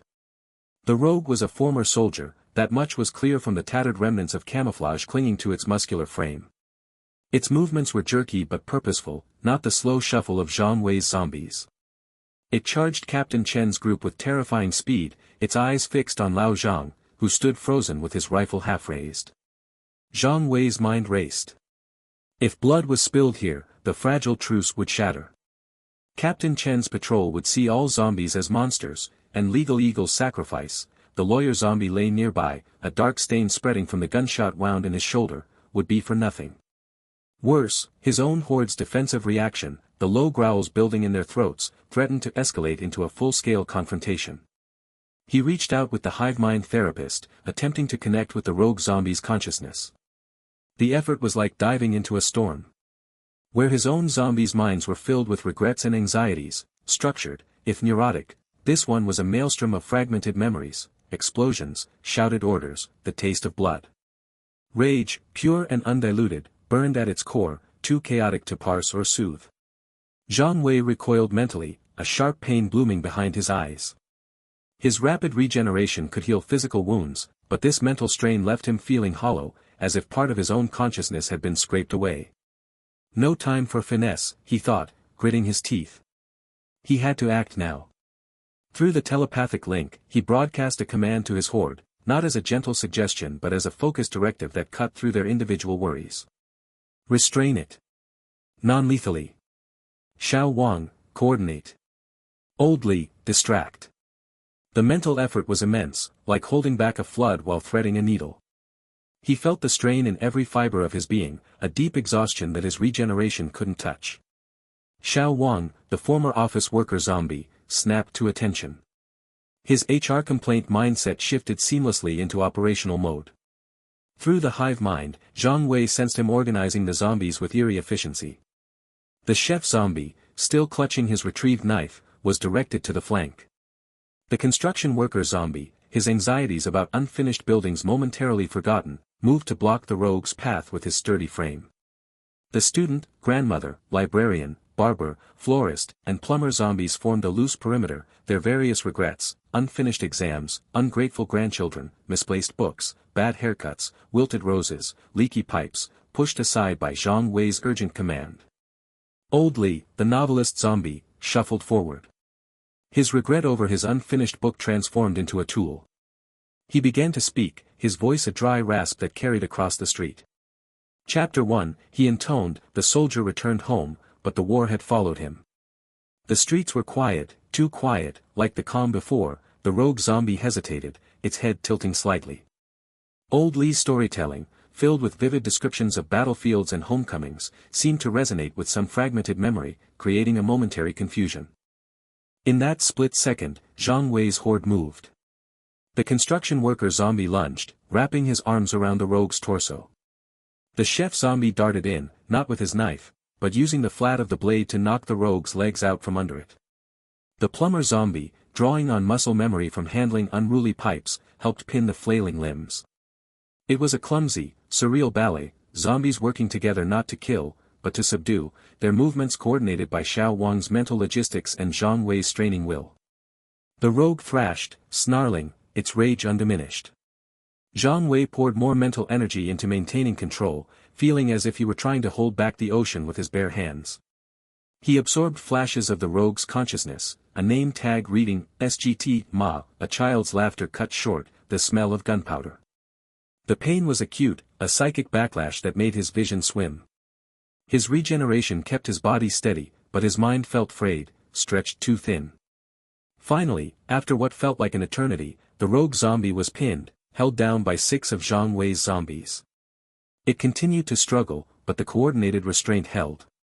The street fell silent again, save for the rogue's ragged breaths and old Li's continuing murmur about Chapter 2. Zhang Wei slumped, the mental drain leaving him lightheaded. He looked over at Captain Chen's group. The humans stood in stunned silence, weapons lowered but not holstered. Captain Chen's expression was unreadable, a mix of confusion, fear, and dawning realization. Lao Zhang was breathing heavily, saved from the charge. Xiao Mei had her hand over her mouth. Private Lin just stared. Then, through the exhaustion, Zhang Wei felt it, a new disturbance in the telepathic field, not from his horde or the subdued rogue, but from farther away. A concentration of hostile intent, sharp and militaristic, cutting through the background noise of the apocalypse. It was faint, like a distant rumble of thunder, but growing. Images flashed in his mind, not from his zombies, but from the collective unconscious of the city, armored vehicles, disciplined formations, the cold efficiency of a purge. The Iron Fist Battalion. They weren't just a rumor anymore. They were mobilizing, and their target wasn't just feral zombies, it was all of them. They saw the horde, his neurotic, therapy-needing zombies, as a unified menace to be wiped out. The realization hit Zhang Wei like a physical blow. The truce with Captain Chen was fragile, Legal Eagle was injured, his own mental reserves were depleted, and now a far greater threat was on the horizon. The rogue zombie at their feet was just a precursor. The real battle was coming, and his horde of existential crisis having Undead was utterly unprepared. The telepathic warning arrived not as words, but as a wave of primal fear that washed through Zhang Wei's consciousness like ice water. He'd been sitting on a crumbling concrete slab, trying to filter out the usual background noise of his horde's anxieties, old Li's latest existential crisis about chapter pacing, Xiao Wang's HR complaint about unequal brain distribution, the chef zombie's persistent longing for his favorite cleaver, when the new signal broke through. It came from the outskirts, from 3 zombies Zhang Wei had stationed as lookouts days earlier.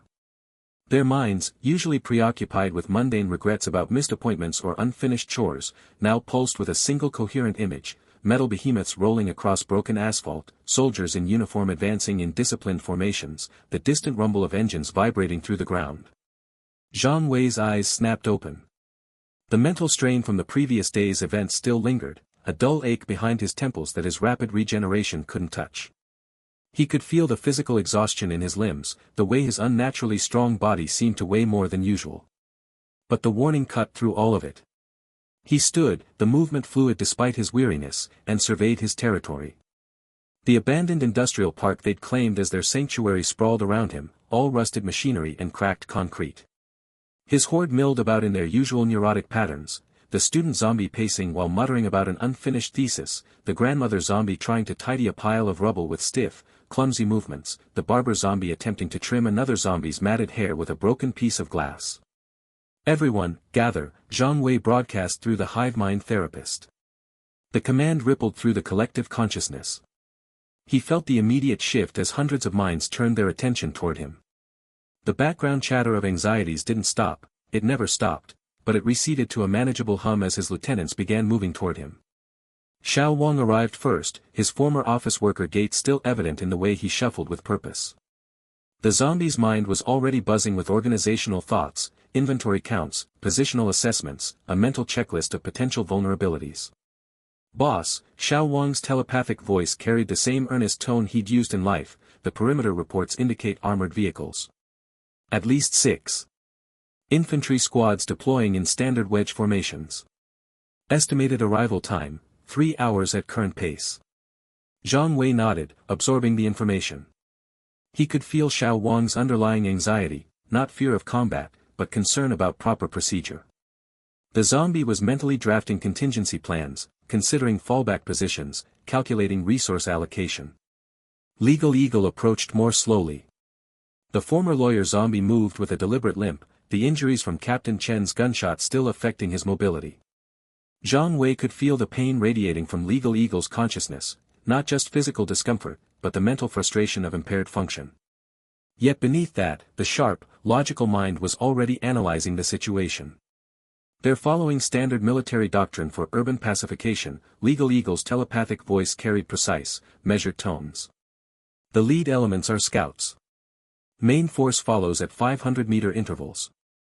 They're not rushing. This is a deliberate extermination operation. Oldly arrived next, the novelist zombie's mind swirling with dramatic possibilities. It's like the third act confrontation, Oldly broadcast, his mental voice tinged with both anxiety and professional interest. The antagonist force arrives at the gates. The heroes must devise a clever plan that subverts expectations. But what's our thematic through-line? Redemption? Absurdity? The triumph of empathy over violence? Other zombies gathered around them, the chef zombie clutching a rusted pan like a security blanket, the construction worker zombie absently testing the strength of a steel beam, the florist zombie trying to arrange some wilted weeds into something resembling a bouquet. Their individual anxieties blended into a chorus of concerns. Would they be able to finish their unfinished business? What about their specific cravings? Was this the end of everything? Zhang Wei took a deep breath, an unnecessary gesture for his undead lungs, but one that helped center his thoughts. He could feel the weight of their collective consciousness pressing against his mind, each regret and anxiety a distinct thread in the tangled web of the Hivemind Therapist. The cheat system gave him absolute control, but it came at a cost. He had to process it all, filter it, manage it. We're not fighting them, Zhang Wei broadcast, his mental voice carrying firm authority. Not in the way they expect. He felt the ripple of confusion through the horde. The former soldier zombies, those who remembered combat, pulsed with instinctive tactical assessments. The civilians radiated fear. The neurotics worried about the implications for their various projects. Legal Eagle, Zhang Wei focused his attention on the injured lawyer. What are our options for non-lethal engagement under military rules of engagement? Legal Eagle's mind immediately began sorting through remembered regulations and precedents. Standard protocols require warning before lethal force. They'll likely issue an ultimatum. If we don't appear immediately threatening, they may hesitate. Psychological factors could buy time. Confusion is a tactical advantage. Xiao Wang, Zhang Wei turned to the HR lieutenant. I need you to organize sign-making. Anything we can find, cardboard, metal sheets, old banners. We're going to communicate. Xiao Wang's mind lit up with logistical planning. He began mentally assigning tasks, the construction worker zombie to gather materials, the librarian zombie to help with lettering, the barber zombie to assist with presentation. What should the sign say, boss? Zhang Wei considered. He could feel old Li's mind buzzing with suggestions, literary quotes, philosophical questions, dramatic declarations. The student zombie was mentally reviewing protest slogans from history books. The grandmother zombie was thinking about what would make soldiers hesitate before shooting. Make them personal, Zhang Wei decided. Not threats. Not demands. Complaints. Regrets. Questions. He broadcast the concept to the entire horde, feeling the idea take root. The florist zombie immediately began mentally designing a sign about unfinished floral arrangements.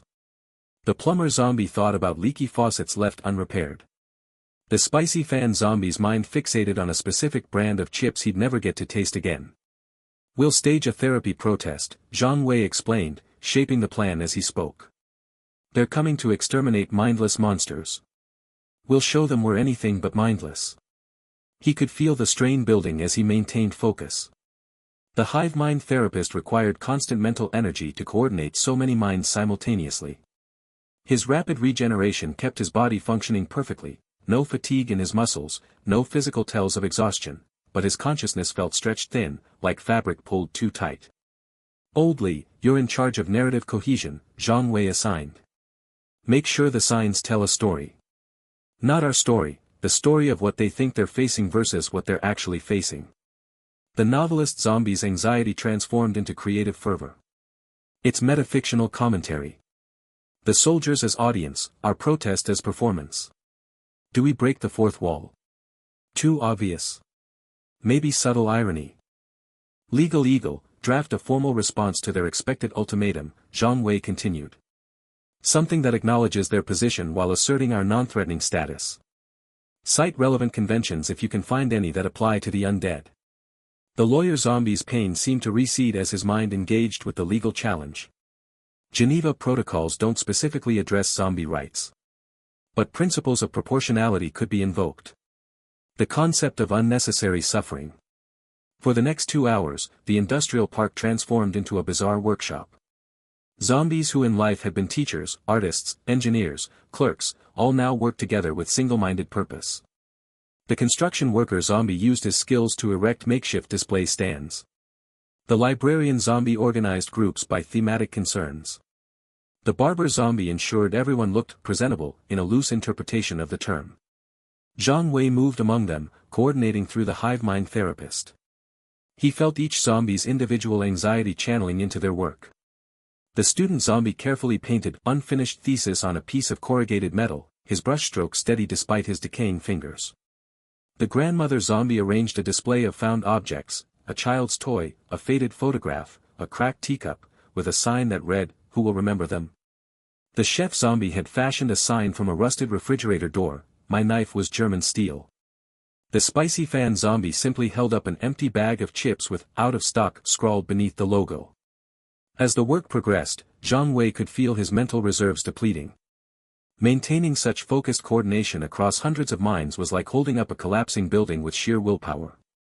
The background noise of their anxieties kept trying to break through, the florist zombie worrying about proper color coordination on her sign, the plumber zombie mentally rehearsing his complaint about municipal water standards, the barber zombie concerned that the soldiers wouldn't appreciate good grooming.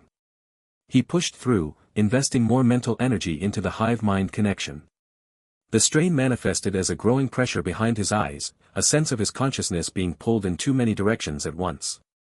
His rapid regeneration kept his body perfectly functional, no trembling hands, no unsteady stance, but inside, he felt frayed. "Boss," Xiao Wang's telepathic voice cut through the effort. "Scouts report advance elements 5 minutes out. They've established a perimeter 500 meters east. Vehicles are positioning for enfilading fire." Zhang Wei took his position at the front of the assembled horde. They stood in ragged rows, each zombie holding their handmade sign or display. The effect was surreal, several hundred undead creatures, some missing limbs, others with visible decay, all standing quietly with placards expressing the most mundane human concerns. Old Li stood beside him, holding a sign that read, "Chapter 23 was where I lost the plot." The novelist zombie's mind was a whirlwind of narrative analysis. The confrontation scene needs proper pacing. Do we let them speak first? That establishes their agency. But if we initiate dialogue, it subverts the power dynamic. Legal Eagle stood on Zhang Wei's other side, his injuries making him lean slightly on a piece of rebar he'd fashioned into a cane. In his free hand, he held a scroll, the drafted response to the expected ultimatum. His mind was reviewing the document for any procedural errors. The rumble of engines grew louder. Dust stirred at the eastern edge of the industrial park. Then they appeared, armored vehicles rolling through broken fencing, soldiers advancing in tactical formations, weapons at the ready. The Iron Fist Battalion moved with professional efficiency. They established firing positions without hesitation, covering each other's movements, their eyes scanning for threats. Zhang Wei could feel his horde's anxiety spike, not fear of death, but concern about whether their signs were legible from this distance, whether their messages were clear, whether they were presenting themselves properly. He broadcast calm through the Hivemind Therapist, a steadying presence in their collective consciousness. Hold positions. No aggressive movements. Let them see what we are. The soldiers' confusion was palpable even from a distance. Zhang Wei could see them exchanging glances, their weapons wavering slightly as they took in the bizarre tableau. A zombie holding a sign about unfinished knitting. Another with a complaint about poor customer service. A group displaying what appeared to be tax forms. Then a command vehicle rolled forward, its armored bulk crushing debris under its treads. A hatch opened on top, and a figure emerged, a man in crisp uniform, his face stern beneath a peaked cap. He held a loudspeaker. The voice that boomed across the industrial park carried absolute authority. Attention, anomalous entities. I am General Kong of the Iron Fist Battalion. By order of the Emergency Command Council, this area is designated for immediate sanitization. You will lay down any weapons and submit to processing, or you will be exterminated. You have 60 seconds to comply. Zhang Wei felt the ultimatum hang in the air. He could sense his horde waiting for his response. The mental strain of maintaining their coordination was immense now, like trying to hold back a tidal wave with his bare hands. But he stood straight, his unnaturally strong body showing no sign of the effort, his rapid regeneration ensuring perfect physical composure. Behind him, several hundred zombies stood ready with their absurd placards, their neurotic anxieties momentarily channeled into perfect, silent protest. The signs caught the afternoon light: I never finished my novel, HR complaint, unfair brain distribution, my knife was German steel, who will remember them? General Kong stared from his vehicle, his expression unreadable at this distance. The soldiers waited, fingers on triggers, their training warring with the surreal scene before them. The 60-second countdown began in the silence, each second stretching taut with possibility. The 60-second countdown ended with a sharp crack of static from General Kong's megaphone. Exterminate them all. His voice boomed across the ruined plaza, metallic and final. Armored vehicles revved their engines, and soldiers in tactical gear raised their rifles, fingers tightening on triggers. Zhang Wei stood at the center of his horde, the telepathic connection humming like a live wire in his mind. He could feel the collective anxiety of his zombies, not fear of bullets, but the same old neurotic worries. Oldly fretted about his novel's unresolved climax. Xiao Wang mentally drafted HR complaints about the lack of proper apocalypse benefits. The student zombie agonized over an unfinished exam. Zhang Wei took a deep breath, his rapid regeneration healing a minor headache but doing nothing for the mental exhaustion that already weighed on him. Instead of charging, his zombies moved forward in a slow, shuffling wave. They didn't roar or snarl. They raised their signs. The first line of soldiers hesitated, their training failing to account for this. One zombie held a placard reading "Unfair Labor Practices, no breaks since turning undead," in shaky block letters. Another waved a sign that said, "We demand snack breaks," with a crude drawing of chips. A construction worker zombie carried a board proclaiming "Safety Violations, exposed rebar everywhere." The absurdity hung in the air like fog. Fire. General Kong's command cut through the confusion. Bullets tore through the front ranks of zombies. Flesh ripped, but Zhang Wei's telepathic command held them steady. They didn't fall back. They kept advancing, signs held high, their minds broadcasting their anxieties directly into Zhang Wei's consciousness. He could feel each one: the plumber zombies' worry about leaky pipes in the abandoned buildings, the florist zombies' regret over wilting roses, the barber zombies' concern about uneven haircuts. The mental noise was deafening, a cacophony of mundane despair. Zhang Wei focused, digging deep into his dwindling mental reserves. He activated the Hivemind Therapist cheat to its fullest extent, not to command movement, but to amplify projection. He became a psychic amplifier, taking those neurotic thoughts and broadcasting them outward, targeting the human soldiers. The effect was immediate and disorienting. A young private lowering his rifle suddenly found himself overwhelmed by the ghostly memory of old Lee's unfinished novel, the protagonist forever trapped in a cliffhanger, the plot threads dangling. The private blinked, his focus shattered. Another soldier, aiming at Xiao Wang, was flooded with bureaucratic frustration over improperly filed apocalypse forms. He shook his head, trying to clear the foreign thoughts. "What's happening?" a soldier yelled, his voice edged with panic. "I can't stop thinking about my grandma's knitting." That was the grandmother zombie's familial concern, leaking through. The battalion's advance, which should have been a swift, brutal sweep, slowed to a crawl. Soldiers stumbled, their coordination breaking as existential questions and petty regrets invaded their minds. One man dropped to his knees, muttering about a lost library book, the librarian zombie's literary regret. Another stared blankly, haunted by the spicy fan's obsessive craving for a specific brand of chips. Maintain formation.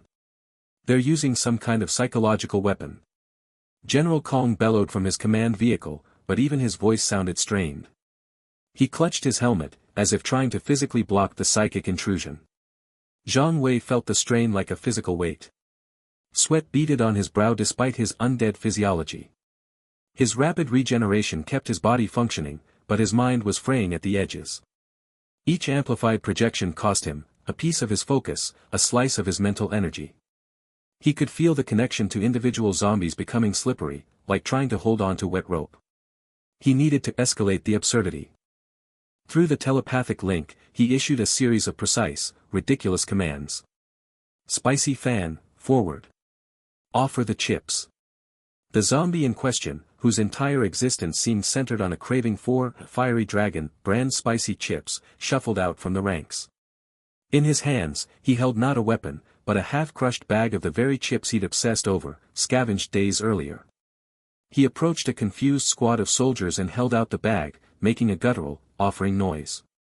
The soldiers stared. One nervously aimed his rifle at Spicy Fan's head. Is this a trick? It's just chips, man, another said, his voice trembling as he fought off the telepathic image of an unfinished university thesis from the student zombie. Zhang Wei commanded the chef zombie next. Retrieve your knife. Show them. The chef zombie, clad in a tattered apron, produced his prized kitchen knife, not in a threatening manner, but holding it like a chef inspecting a blade.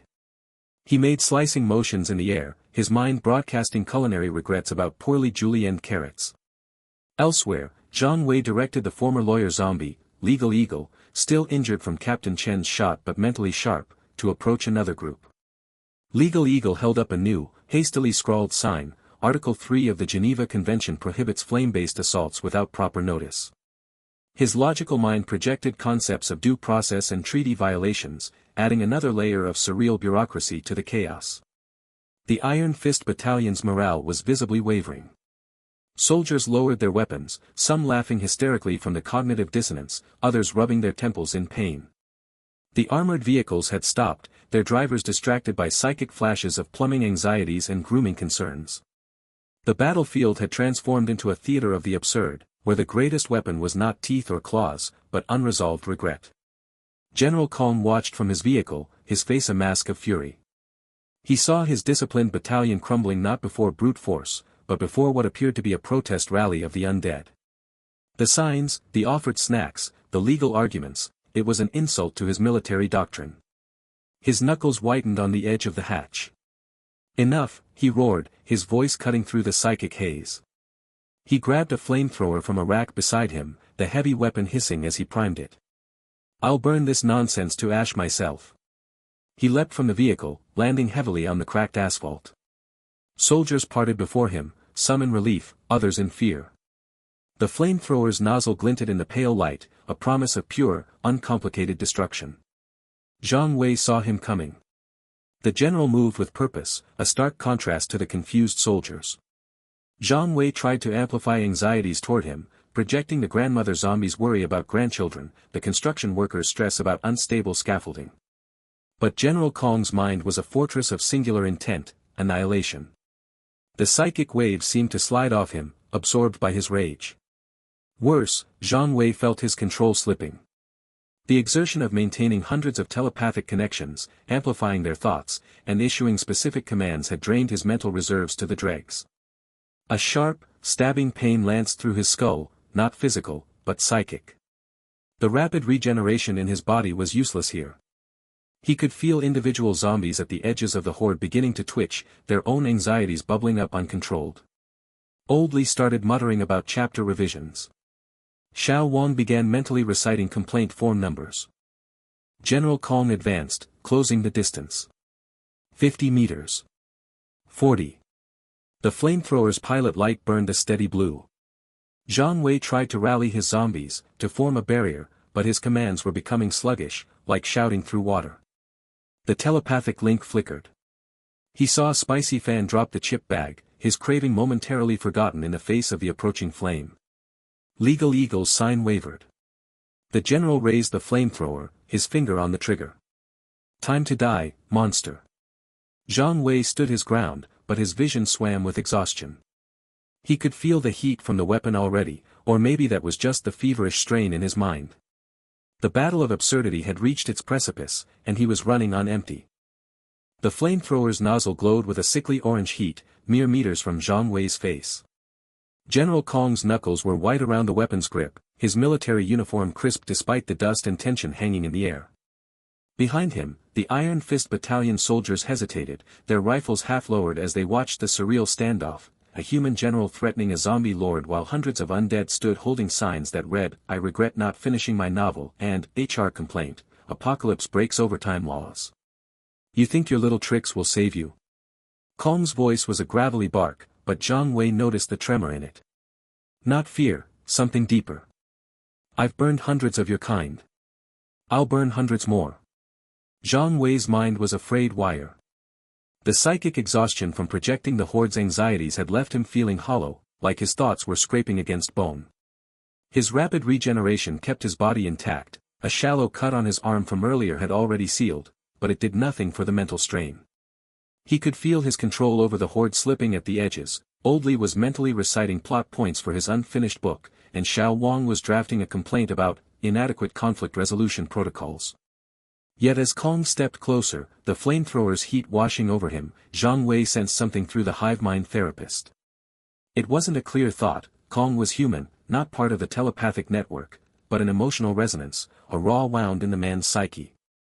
Images flashed in Zhang Wei's mind, a photograph of a smiling woman and child, now ash and memory, the smell of burning flesh that wasn't just zombie, a scream that echoed in nightmares. Kong had lost his family to zombies early in the outbreak. This wasn't just a military operation, it was vengeance. "Your family," Zhang Wei said aloud, his voice calm despite the roaring in his own head. He didn't need to shout, the battlefield had fallen unnaturally quiet, even the distant crows holding their breath. "They're why you're here." Kong's eyes widened, then narrowed. "Don't you dare." "I'm not reading your mind," Zhang Wei interrupted, raising a hand slowly. His fingers trembled from the effort of maintaining the hive mind. "I'm feeling your grief. It's loud." He gestured to his horde. "They have grief too. Regrets. Things left undone. They're not monsters, they're echoes of people. They're dead." Kong spat, but the flamethrower wavered slightly. Behind him, a soldier murmured, "Sir, the orders." "Quiet." Kong snapped, but his gaze flickered to the zombies. Spicy Fan was still holding out a bag of chips toward a confused private. Legal Eagle, despite his injuries, a bandaged arm from the earlier rogue zombie incident, was shuffling forward with a makeshift parchment that read, "Peace Treaty Draft, Article 1, NO Flamethrowers in Diplomacy." Zhang Wei closed his eyes, drawing on the last dregs of his mental energy. The Hivemind Therapist cheat wasn't designed for this, connecting with a human, bridging the gap between living consciousness and undead collective. It felt like trying to hold two opposing magnets together, his mind screamed in protest. But he pushed, weaving threads of telepathic intent. He didn't invade Kong's thoughts. Instead, he opened a channel, sharing the horde's consciousness, not as a weapon, but as a story. He broadcasted Old Li's longing to write one last chapter, the novelist's mental image of a sunset over a fictional mountain. He sent Xiao Wang's absurd but earnest desire for proper workplace guidelines, complete with a mental flowchart. He let Kong feel Ming's romantic regret, a ghost of a kiss in the rain, and Kai's jealousy tempered by newfound cooperation. He showed the chef zombie's memory of a perfectly sharpened knife, the student's unfinished thesis, the grandmother's worry for grandchildren she'd never see again. It wasn't just memories, it was the weight of unfinished lives, the collective sigh of 100 regrets. And woven through it, Zhang Wei's own intention, not conquest, but clumsy, exasperated care. The mental strain was immense, sweat beaded on his forehead, and a trickle of blood seeped from his nose, his regeneration unable to stem the psychic bleed. Kong staggered, dropping to one knee. The flamethrower clattered to the ground, its pilot light flickering out. What are you doing to me?" he gasped, hands pressed to his temples. "Showing you we're not what you think," Zhang Wei said, his voice strained. He was mediating now, a psychic bridge between Kong's human grief and the zombie's undead anxieties. He absorbed Kong's pain, the loss, the guilt, the burning need to make someone pay, and reflected back the horde's simple, neurotic desires, to finish a book, to file a complaint, to taste spicy chips one more time. It was an emotional exchange, raw and overwhelming. They didn't choose this, Zhang Wei whispered, the words carrying telepathically to every mind present. I didn't choose this. But we can choose what happens next. He broadcasted a narrative, not with words but with feelings, forgiveness over vengeance, coexistence over extermination. It cost him everything, his mental reserves bottomed out, and he felt a sharp, tearing pain behind his eyes. But he held it, pouring his own exhaustion and hope into the connection. For a long moment, silence reigned. Then Kong looked up, tears cutting through the grime on his cheeks. Not tears of weakness, but of release. He saw not zombies, but echoes, a novelist, an office worker, a lawyer, a chef. His family's faces swam in his memory, but the burning hatred had cooled to embers. Stand down, Kong said, his voice hoarse but clear. He rose slowly, ignoring the flamethrower at his feet. All units, stand down. Cease fire. The order rippled through the battalion. Soldiers lowered their weapons, some looking relieved, others confused. A young private let out a shaky breath and accepted the chips from Spicy Fan, staring at the bag as if it were a holy relic.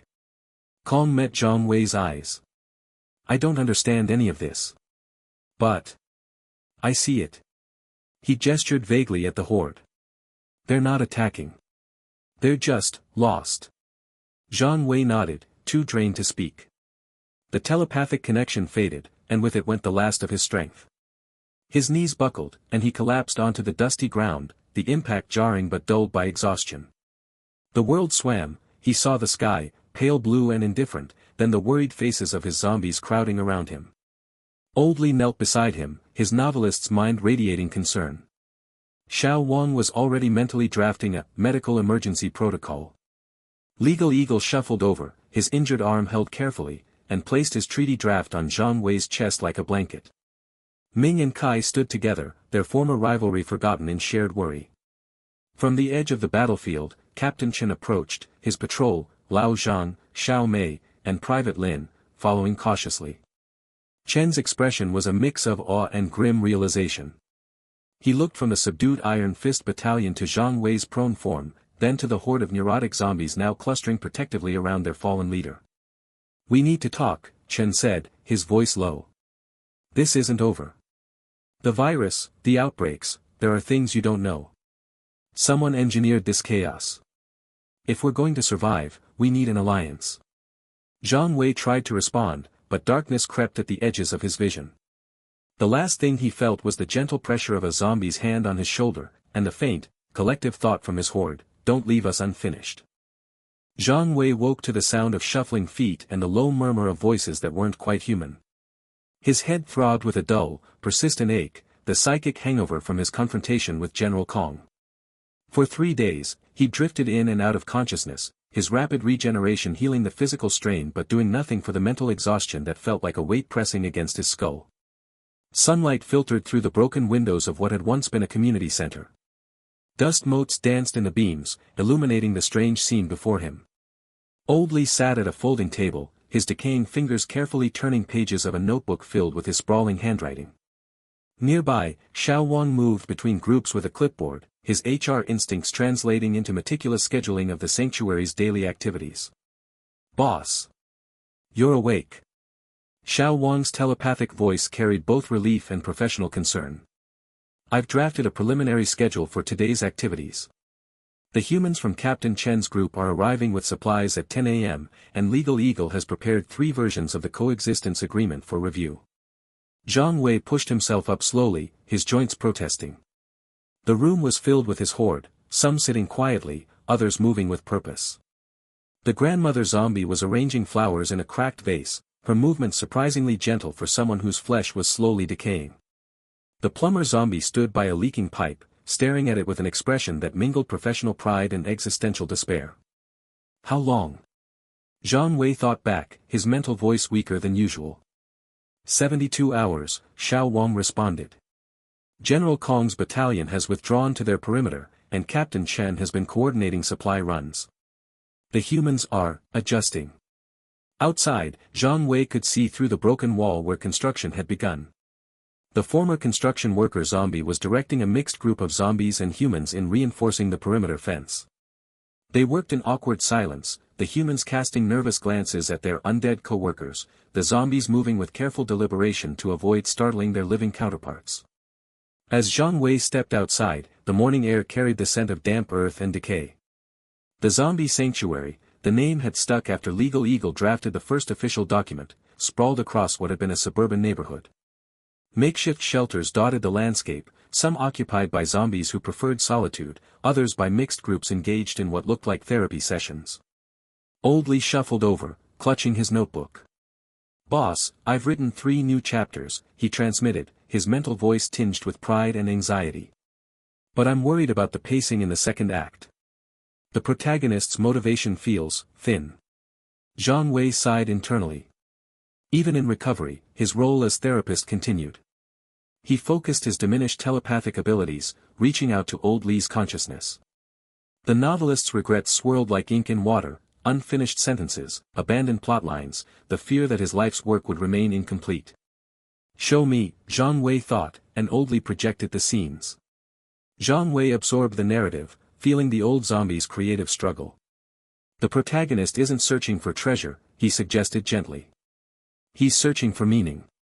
The treasure is just the vehicle." Old Lee's decaying face couldn't show emotion, but his mental presence brightened. "Yes. That's it.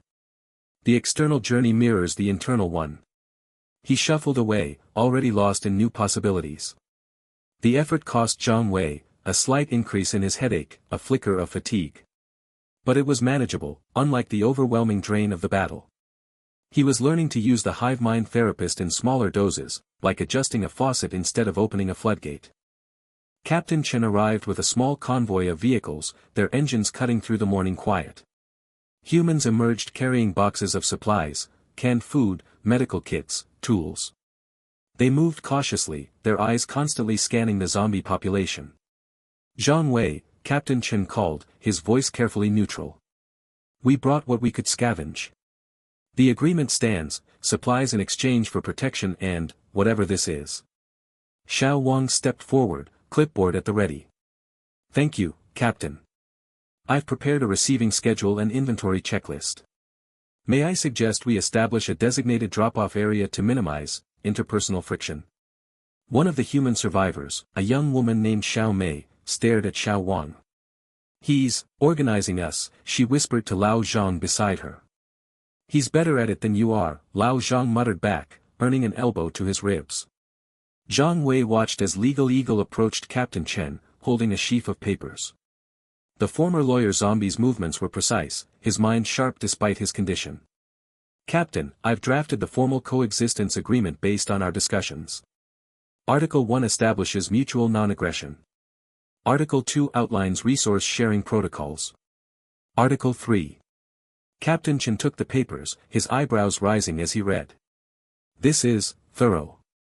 "I was a corporate attorney," Legal Eagle transmitted, a hint of professional pride in his mental voice. "I specialized in merger agreements."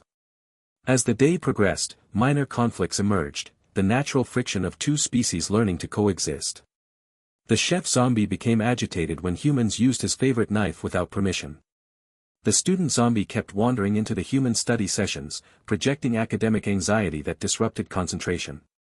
The barber zombie attempted to offer haircuts to visibly terrified survivors. Each time, Zhang Wei intervened with minimal telepathic effort. He connected the chef zombie with a human cook, facilitating a sharing schedule. He redirected the student zombie's energies toward organizing the sanctuary's growing library of salvaged books. He gently suggested to the barber zombie that perhaps grooming services should be optional. The most significant dispute came at midday. The spicy fan zombie had discovered that the humans had brought several bags of his favorite chips. He stood guard over them, projecting such intense craving that nearby humans reported feeling phantom hunger pangs. "They're for everyone," a human named Private Lin argued, though he kept a safe distance. "But they're the right brand," the spicy fan zombie transmitted, his mental voice desperate. "The perfect balance of heat and flavor. The others are inferior." Zhang Wei felt the conflict brewing, a ridiculous standoff over snack food in the middle of the apocalypse. He reached out with his telepathy, not to command but to mediate. He absorbed the spicy fan's single-minded obsession, the human's frustration at the absurdity, and found the middle ground. Share them, he projected to both parties. One bag for you, he directed at the spicy fan, the rest for general distribution. And we'll add that specific brand to future scavenging lists. The compromise worked. The spicy fan zombie clutched his prize with reverent care, while Private Lin distributed the remaining bags with relieved efficiency. As afternoon faded into evening, Zhang Wei found a quiet spot on what remained of a park bench. He watched the sanctuary come alive with unlikely harmony. Humans and zombies worked together to prepare the evening meal, the chef zombie directing with surprising culinary expertise, humans following instructions while trying not to stare at his decaying hands. Old Li had gathered a group for what he called narrative therapy. Zombies and a few brave humans sat in a circle as the novelist read from his work in progress. The grandmother zombie offered gentle critiques about character motivation. The florist zombie suggested more descriptive passages about the setting's flowers. Ming and Kai, the former lovers turned zombies, worked together repairing a section of fence. Their previous romantic entanglements and jealousies had faded into practical cooperation, though Zhang Wei could still sense the ghost of their past emotions, now channeled into shared purpose. Captain Chen approached, sitting on the broken bench beside Zhang Wei. For a long moment, they watched in silence. I keep expecting this to fall apart, Captain Chen said finally. For the other nature to take over. So do they, Zhang Wei thought, projecting the sentiment to the human. He gestured toward his horde. They're afraid of losing themselves. Of becoming mindless monsters. That's why they cling to what they were. Captain Chen studied Zhang Wei's face. And you? What do you cling to? Zhang Wei considered the question. He remembered his first days as Patient Zero, the overwhelming power, the temptation to conquer, the boredom that followed. Then the flood of consciousness from his horde, their anxieties and regrets washing over him until he had no choice but to listen, to understand, to help. I used to think I was becoming something less than human, he transmitted, his mental voice quiet. Now I think I'm becoming something more. Not a conqueror. A caretaker. As darkness fell, lanterns were lit, some held by humans, others placed carefully by zombies with steady, deliberate movements. The sanctuary glowed with pockets of light and life. In one corner, the librarian zombie organized salvaged books by a system only he understood. In another, humans taught zombies basic maintenance skills, their instructions punctuated by awkward pauses and nervous laughter. Zhang Wei felt a deep, quiet satisfaction. The mental strain of the battle had receded to a manageable background hum. His telepathic control over the horde was gentler now, less about command, more about guidance. They followed him not because they had to, but because they wanted to. He stood, intending to check on the perimeter guards, when it hit him. A telepathic signal, faint but sharp with distress. It came from far away, beyond the city limits, beyond General Kong's perimeter, from a place where the outbreak had taken different shape. The signal carried images, a different horde, larger, moving with predatory coordination. A different zombie lord, his consciousness not filled with anxiety or regret, but with cold, calculating malice. A mind that saw humans not as potential allies, but as resources to be consumed or controlled. Zhang Wei staggered, the sudden intrusion worsening his headache. He reached out tentatively, trying to trace the signal's origin, but it faded as quickly as it had come, leaving only an afterimage, a city skyline he didn't recognize, and the certain knowledge that his sanctuary's peace was fragile, temporary. He looked back at the glowing lights of his community, at zombies and humans finding awkward common ground, at the grandmother zombie carefully watering her salvaged flowers, at Old Li passionately discussing plot structure with a human who actually seemed interested. The distress signal echoed in his mind, a reminder that the virus's origin remained unknown, that other patient zeros might be waking with different intentions, that the world beyond their sanctuary was still broken and dangerous. But for tonight, there was light in the darkness, and the quiet work of rebuilding what had been lost. Zhang Wei took a deep breath, a habit from his human life that served no practical purpose now, and turned back toward the community center. There were schedules to review, agreements to finalize, and a novelist who needed reassurance about his third act. The distant threat would have to wait. Tonight, there was sanctuary to maintain.